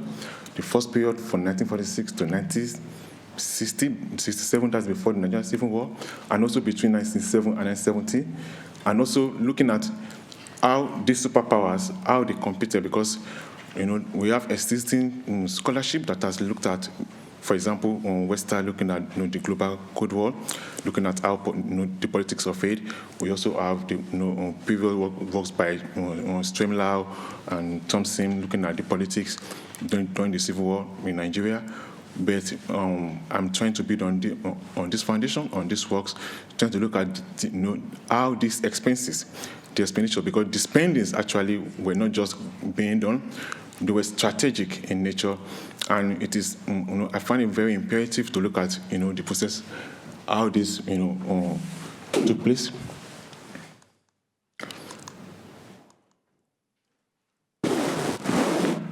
Yeah. So by 1946, the British were and the United States were already contemplating of how to make good use of West Africa and particularly Nigeria to further their Cold War agenda. I won't talk much about this because of our time. But so during this period, during the period of decolonization, Nigeria was also in the purview of the Western powers, of the superpowers, and they were also considering how to make good use of the, for example, the Britain, which had been the former colonial power in this country, was also trying to leverage its position by using Nigeria, for example, during this World War II as an inroad to North Africa to counter the German forces. And so beyond this, Britain, also having invested a lot in Nigeria, was not ready to let go and was doing everything it could to counter the communist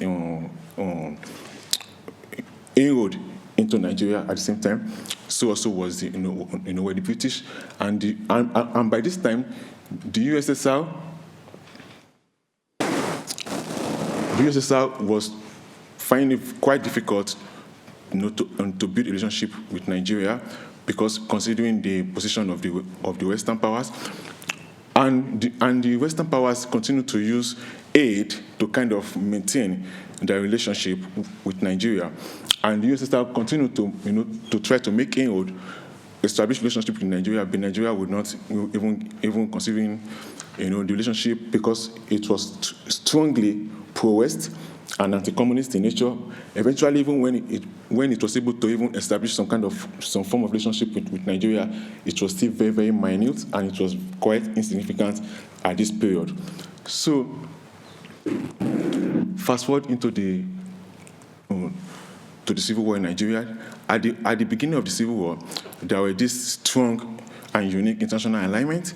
That is, both the superpowers, the three powers supported Nigeria, but obviously there were reasons for this support. It was not as if they all agreed to do that because they have a relationship. No, it was also strategic. For the United States, it assumed a dubious position. It claimed to be neutral, but obviously it was the United States was obviously supporting Nigeria because of our strategic interest in the country, and it was mindful of investment. And by 1970, the Gulf oil in Nigeria, owned by the United States, was even very, very, very productive at this point. So it was not willing or ready to let go of this strategic interest.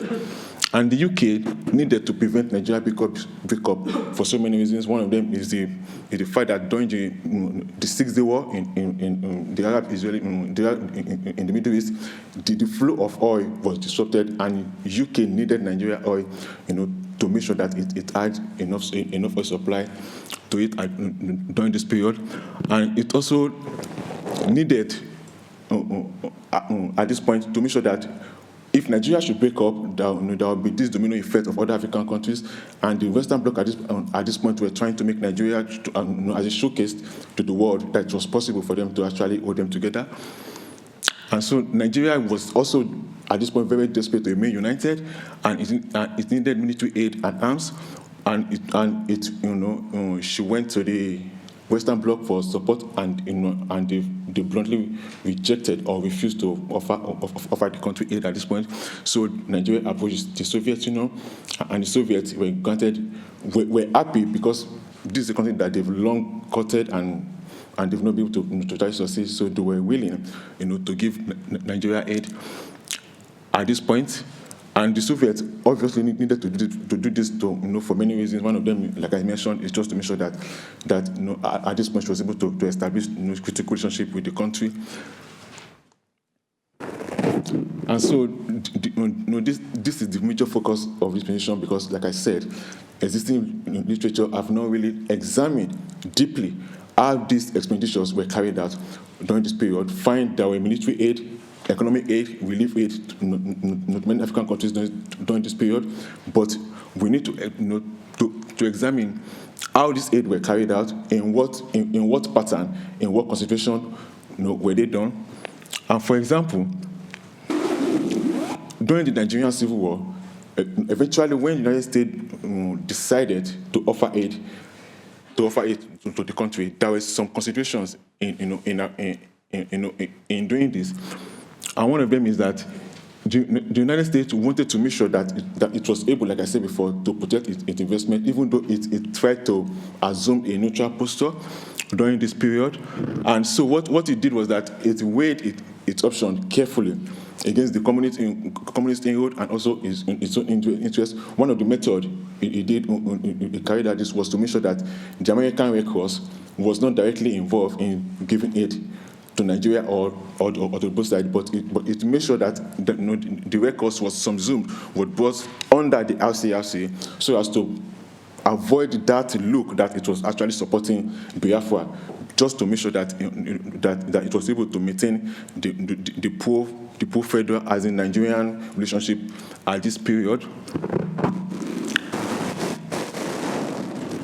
Okay, and for London during this period, it did not actually try to give aid initially, but when it did, it was only after the Soviet Union supported Nigeria with some aid before this country too decided to also offer aid.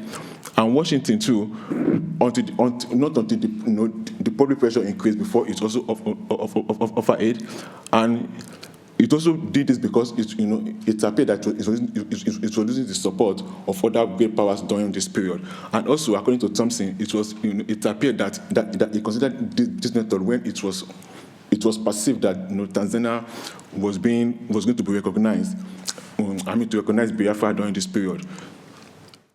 And the Western Bloc also during this period, I tried to relate the tactical decision of the power between what has happened in Congo just a few years before this period. We'll see that in the Congo, unlike the case of the Biafra war, Ojukwu, which was the rebel leader of Biafra, was not supported at that point. And whereas in the Congo in the preceding years, both in 1960 and 1964, the United States supported Tshombe and even Mobutu during this period. And London too, as well, also weighed its option between Ojukwu and Gowon and decided to support Gowon because it was obvious that in supporting Gowon, it could protect its interest in mineral resources and oil, etc. And Washington also weighed its option between Biafra and Nigeria. At this point, it was still maintaining some neutral position, but it was obvious that it would prefer, to align, with Nigeria to protect its interest. And so, like I said before, the pattern actually between the period mattered, and so Washington, like I said before, tried to carry out relief aid through the ARC and not the RCRC. And it continued to issue public statements, to the press and to Nigeria, just to encourage Nigeria and to assure them that actually they are still on their side. and we tried to make sure that, that communist influence was not allowed or were hindered in the country during this period. And also, okay, and during this period, also, like I said, the US weighed their option. Like I said, is it for them to support Biafra or to support Nigeria? But it was obvious they needed to support Nigeria, just like the UK, to protect their interests. And according to Thompson, even when the aid were given to this to Nigeria, initially it was given to Nigeria alone, and when they decided to offer aid using Pierre 480 public food surplus to provide aid, Lagos still had the highest number of aid, even though there was this impression in Washington that aid were being given to both Nigeria and Biafra, because actually during this period, Biafra appeared to be in most need of aid rather than Nigeria. And so I also tried to make more comparison between what happened in Washington and previous years in the Congo, because I tried to use these two countries to illustrate the strategic reasoning and decision making behind these actions of the Western Bloc at this point. I've mentioned most of them, but one of the key points is that, for example, Ethiopia at this point was given most priority compared to what the reaction Nigeria got, because Ethiopia appeared to have this kind of nature of like special interest, or a country that that's technically being under control or being how do I put international support to the United States compared to Nigeria. So more priority was given to these countries at that point, like Congo to like the case of Nigeria.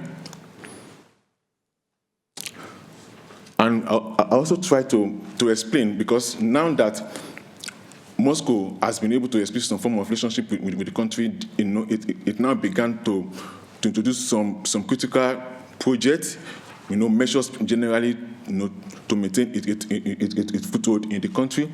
And one of them is that it started to give loan, build dam, facilitate projects, sponsored events, just to create and establish this relationship with the country during this period.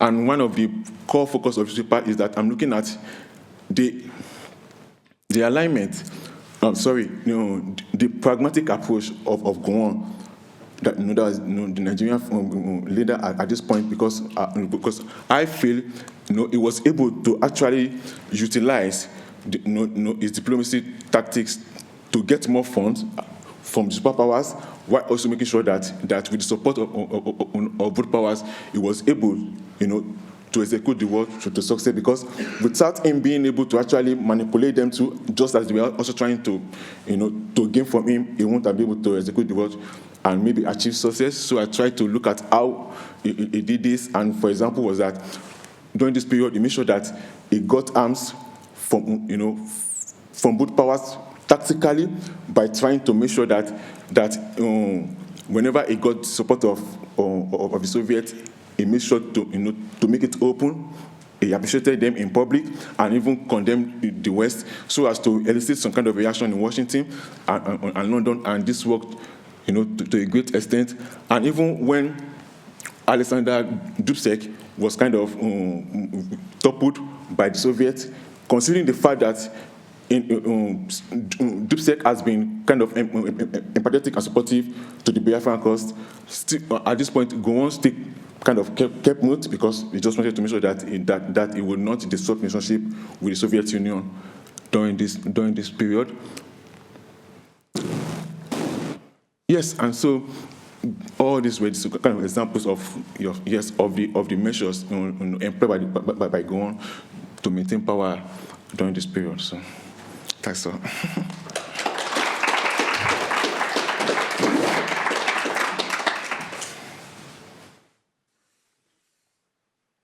Yes, thank you so much for Professor Cyrus to having me here. So my research is based far away from the Middle East, so I work on China's foreign trade with Western countries during the Cold War times, but I hope it could constitute a complete image to understand China's foreign relations.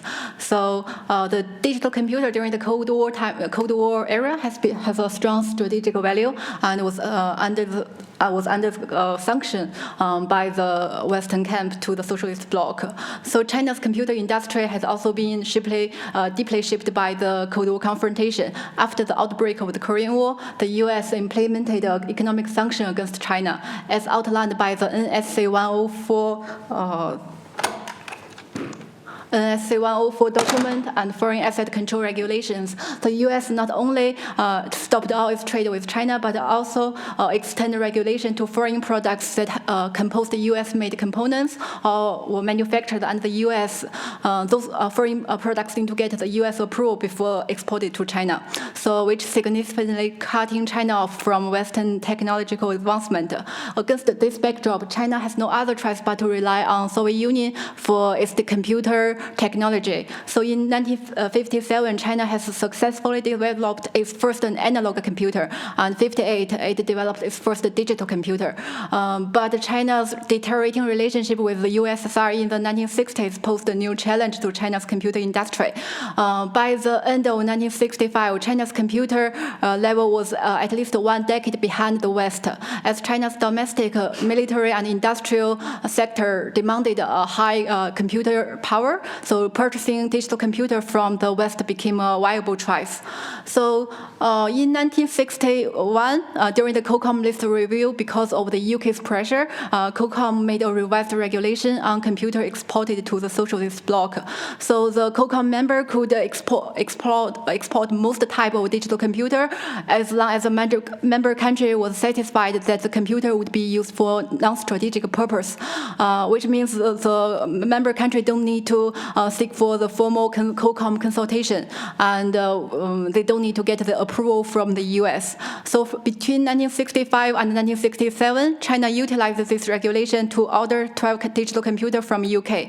8 of them has been successfully ordered and delivered to China, but the rest of 4 has been cancelled because of UK security concern or the US prevention. So one of the first field cases was a KDF-9 computer produced by the Leo Marconi, a subsidiary firm of English Electric.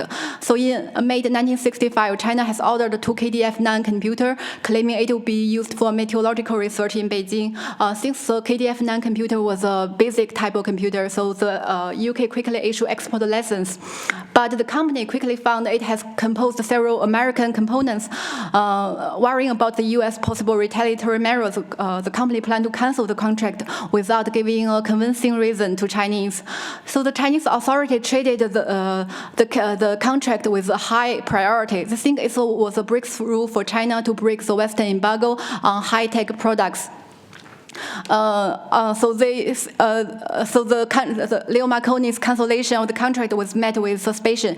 The Chinese communists worried that it was a shift of a broader UK's trade policy against China. So in March 1966, the deputy manager of China National Technical Import Corporation summoned the British commercial secretary in Beijing, protested about this contract, and threatened to cancel not just the order with the Leo Marconi, but also our contract with the rest of British firms. Apart from the diplomatic pressure, China also utilized the extensive trade network it had cultivated with British traders active in UK-China trade. So one special effort was for the Jardine Masterson, whose chairman was assisting English Electric to sell a 5 million pounds power plant contract to China. So in June 1966, China's commercial counselor Li Menghao's complained to John Keswick about the unfriendly attitude of the UK and raised several retaliatory measures China planned to do. So worried about losing the contract, the John Keswick pressured the Leo Marconi and the UK government to facilitate the transaction. So under the mounting industrial pressure, the Leo Marconi decided to replace the American components with Italian one at the need time to reconstruct the computer, and this need to postpone the contract to the late 1968, a 17-month delay of the original schedule. So by the time of delivery, the KDF-9 computer would have been obsolete and of less strategic value to Chinese. So China have no other choices but to cancel the contract by themselves. To pacify the Chinese anger, the German Catholic pressured the Bordeaux trade to issue export license for another 2 ICT computers, which had been rejected by the UK government to issue export license in early 66. So in late 65, China has ordered another 2 ICT 1903 and 1905 computer from the UK. So the ICT computer was a much advanced type than KDF-9. But in comparison with the previous cases, China didn't give a clear end-use statement. Roughly says that the computer would be used for some research reason in Beijing. So this ambiguity suggested that China during that time they just to place order to test the limits of the British embargo policy against China rather than have a specific operational reason for ordering the computer. So in February, the ICT and its selling agent Bidu Soye protested to the government's policy. They write a letter to the private and political secretary of the Prime Minister, complaining that the UK's export regulation was preventing the manufacturer to explore overseas market. They got sympathy from Bordeaux trade. So in March, the Bordeaux trade asked the UK government to reconsider the decision. So at the same time, the Chinese trade officials also tried to facilitate the contract.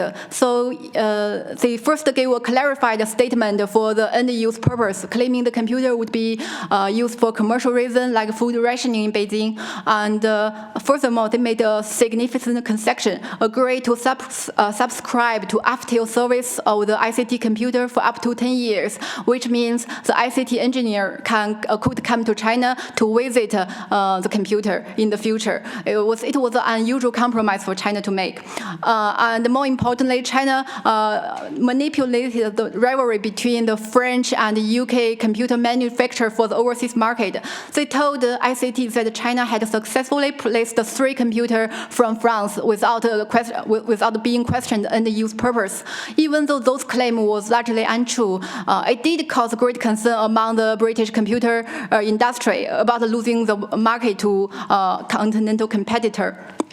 So in March, Bordeaux Trade and the Ministry of Technology decided to issue export license for 2 ICT computers. They received rejection from the Foreign Office and the Ministry of Defense, which worried about the U.S. Revenge in the ongoing COCOM list review of 1966. However, by the end of June, the COCOM's list review came to a standstill because of French opposition. So the UK saw a chance to proceed the contract. So in August, the UK embassy in Washington notified the US State Department that the UK planned to issue export license. So the US, of course, asked the UK to reconsider the decision. But the UK analyzed the US attitude was quite mild and decided to go ahead. So I think the US refrained from escalating this event into a major political dispute. I think mainly because our digital computer exported to China would become obsolete in the next 2 years. And more importantly, the US appreciated UK's practice to consult US suggestion before they made the decision. It was a practice the US had long been advocating in COCOM for computer exported to China. So in November 2nd, the US rejected to issue export license for Leo Marconi 450 computer to Czechoslovakia, which contained US components. So apparently it was a retaliatory measure against the UK's export policy for China, which caused the UK's deep concern. As by the mid-1960s, the economic cooperation within the Western camp deepened, especially in the high-tech industry. The UK worried that their markets in Eastern Europe was jeopardized by the US refusal to grant export license. So in February 1967, UK made a significant concession and told the US that UK planned to report all computers destined to China to US and wait for 3 weeks for US to make comments. Besides, UK as the first country to withdraw from the China differential list in COCOM in 1957, decided to support the US proposal to reintroduce China differential list in COCOM in the next list review in 68. This proposal was initiated by the US delegates in the early 1966, but was rejected by both France and the UK. However, as China USSR should no longer be seen as a monolithic bloc, the UK want to sacrifice China and separate China from the rest of socialist country in exchange for US relaxing regulation on Eastern Europe and the Soviet Union. So since the Sino-Soviet played China displays the great tactical flexibility to engage with Western commercial groups. They frequently utilize the economic inducement and coercion against the Western business circle, demonstrated their strategic pragmatism in foreign trade, and helped them to bypass or challenge the COCOM's export regulation.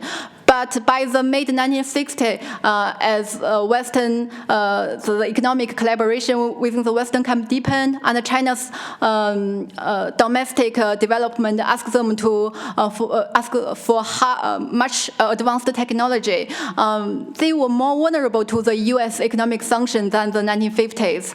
So by the mid-1960s, almost all Western industry in the high-tech sector, they was directly or indirectly controlled by U.S. So an additional China, a de facto China differential list was irresistible. So finally, so in my opinion, it was a U.S. domestic economic sanction policy rather than the COCOM's collective embargo mechanism finally prevented China's modernization ambition in the mid-1960s. Yeah, so that's my presentation. So if you have any question, feel free to ask. Thank you.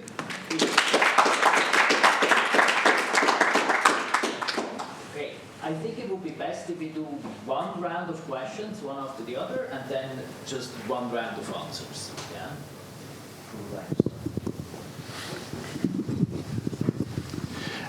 Thanks for these wonderful presentations. I have a question for Michael, which is, recently scholars like Alessandro Iandolo have written about Soviet outreach to Western Africa, places like Guinea or Mali, a bit earlier than the events that you're talking about. I'm curious, did the Nigerian elite during this period take any lessons from that moment of Soviet outreach to leaders like Nkrumah or Modibo Keita? Was that like a template that they had learned anything or studied from?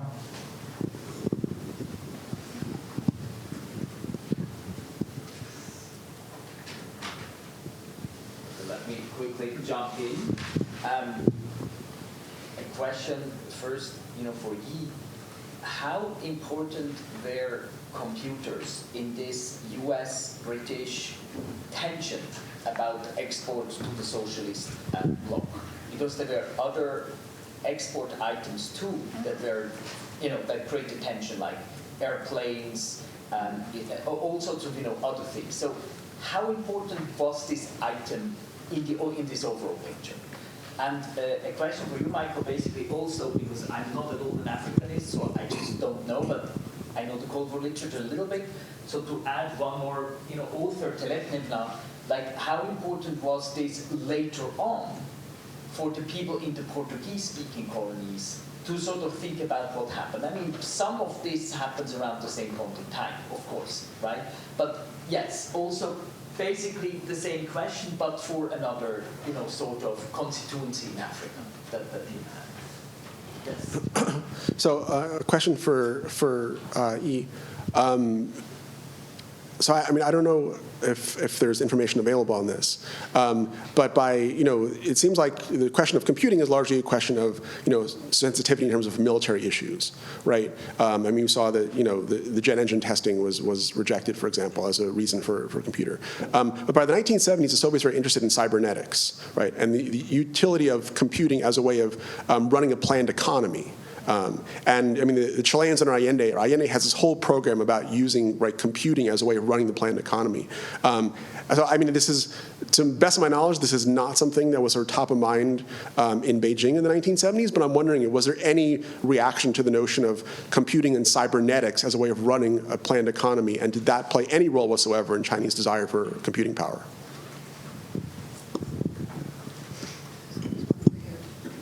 Yeah, similarly, question for Yi. So I saw recently a sort of like a teaser of a new book coming out by Adarn Westad and Chen Zhen, looking at kind of how China's modernization process proceeded in the 70s and 80s and 90s.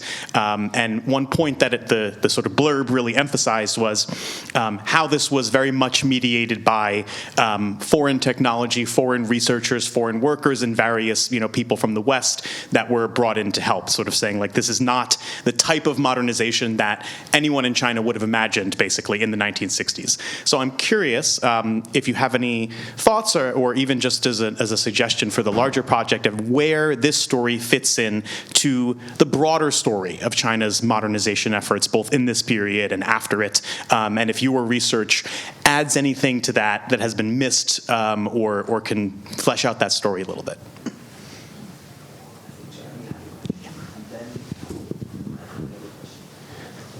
Yeah, I just have a sort of small technical question. I was interested that you said one approach was possibly to remove U.S. components and replace them.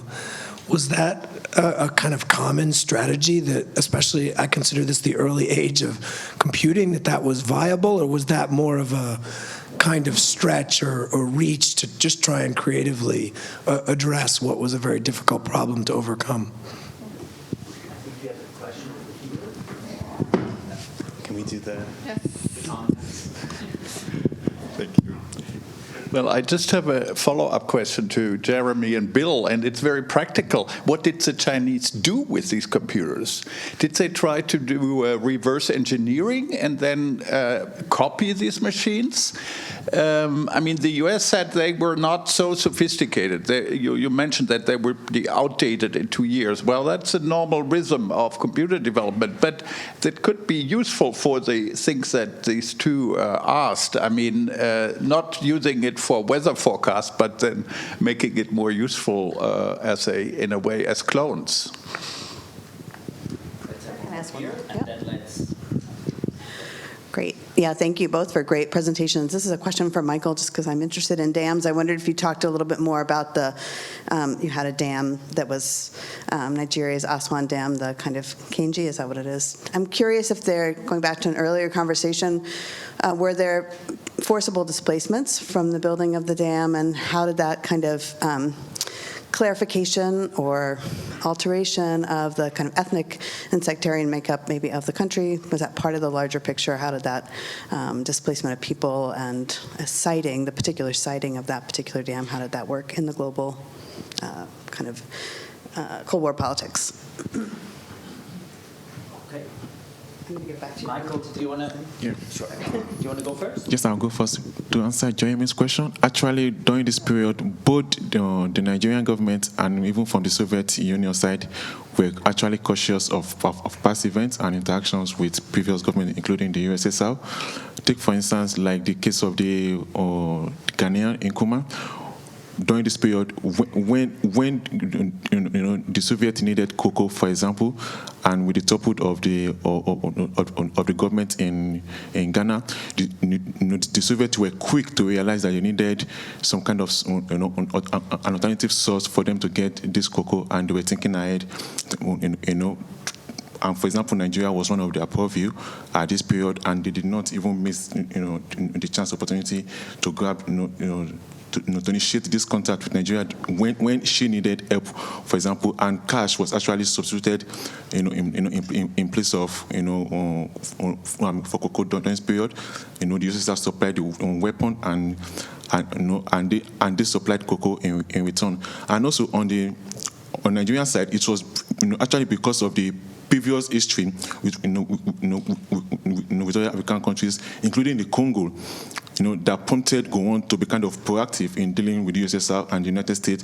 For example, the works of Thompson, Port, and Angela State have shown that even before the Nigerian Civil War begun, Gowon has started thinking ahead of kind of diversifying the source of weapons before the war. So it was not really ready to keep on depending on relying on Britain for a source of weapon. It was actually thinking of other sources, and this worked well for both sides. Then for the Portuguese, yes, the same thing applies. I would say during this period too that we're also cautious of the events in Portuguese colony, and this also reflected in Gowon's attitude.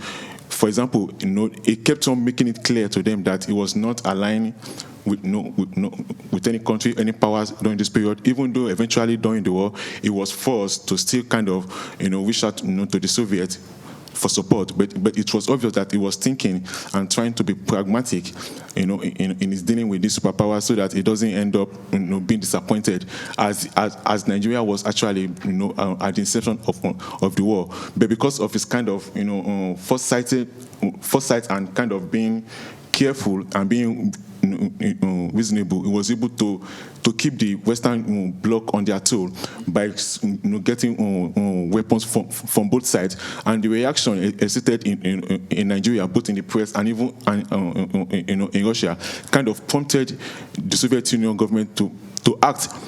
The same thing, with the Western Bloc. It was after the Soviet Union weapons arrived, the Ussr, the MIGs, that they actually started thinking of how, they should respond to Nigeria favorably, or they end up, losing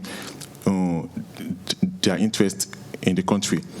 Then for the candidate, I think I'm going to get back to you on that, because honestly, I don't really. One thing was certain: most of the projects initiated by the by the Soviet Union during this period, most of them were not actually carried out after the Civil War. What happened was that, if you observe my period terminates in 1970, because at this point, although there were prospects, there were this thinking and these obvious signs that they were going to to pursue this project. But unfortunately, after the Civil War, even before the war ended, Nigeria made it clear that they were still strongly pro-West and anti-communist in nature. But this not to say that during the war that lots of money were not spent by the USSR in facilitating many projects, including the Enugu hospital, 800 beds, and many other fantastic projects. And before the war ended, if you recall, the Soviets were already bringing in vehicles. During the war, they brought in several hundreds of technicians to work with the Nigerian government. They initiated many projects, just to kind of find a way of maintaining their foothold in Nigeria after the war. But like I said, this didn't materialize. Although trade picked up, because Gowon still insisted that it was going to remain with both sides. It was issuing statements just that the US were doing, that it was still not going to align with the communists, but actually it was playing both sides just to make sure that after the war it was not disappointed. Thank you. For the first question, yes, the computer did cause serious trouble between the UK and the US relations. I think for the computer sale to the Eastern Europe, US would be relatively open, because the US during that time also tried to stick it down with the Eastern Europe, and the IBM also actively sell computer to Czechoslovakia and Hungary. However, for the Chinese cases, US still follow economic warfare strategy, which means everything can significantly increase China's war potential should be prohibited. But in comparison with the aircraft cases, which means the US, an aircraft can directly carry atomic boom, pose a serious security concern.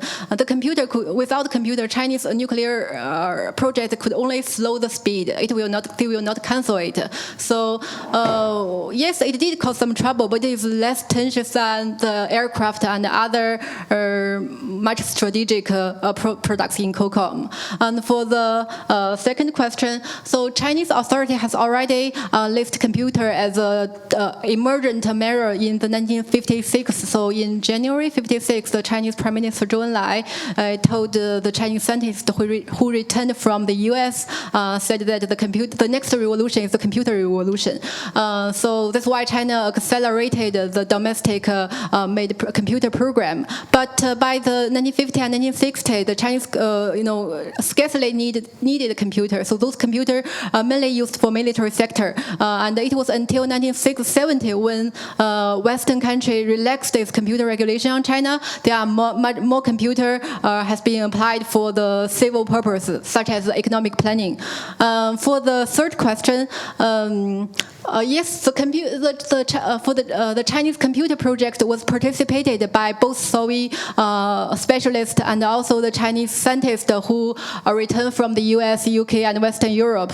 And during the 1960s, within the Ministry of Foreign Trade, there are a group of foreign trade officials participated in those trade. They had a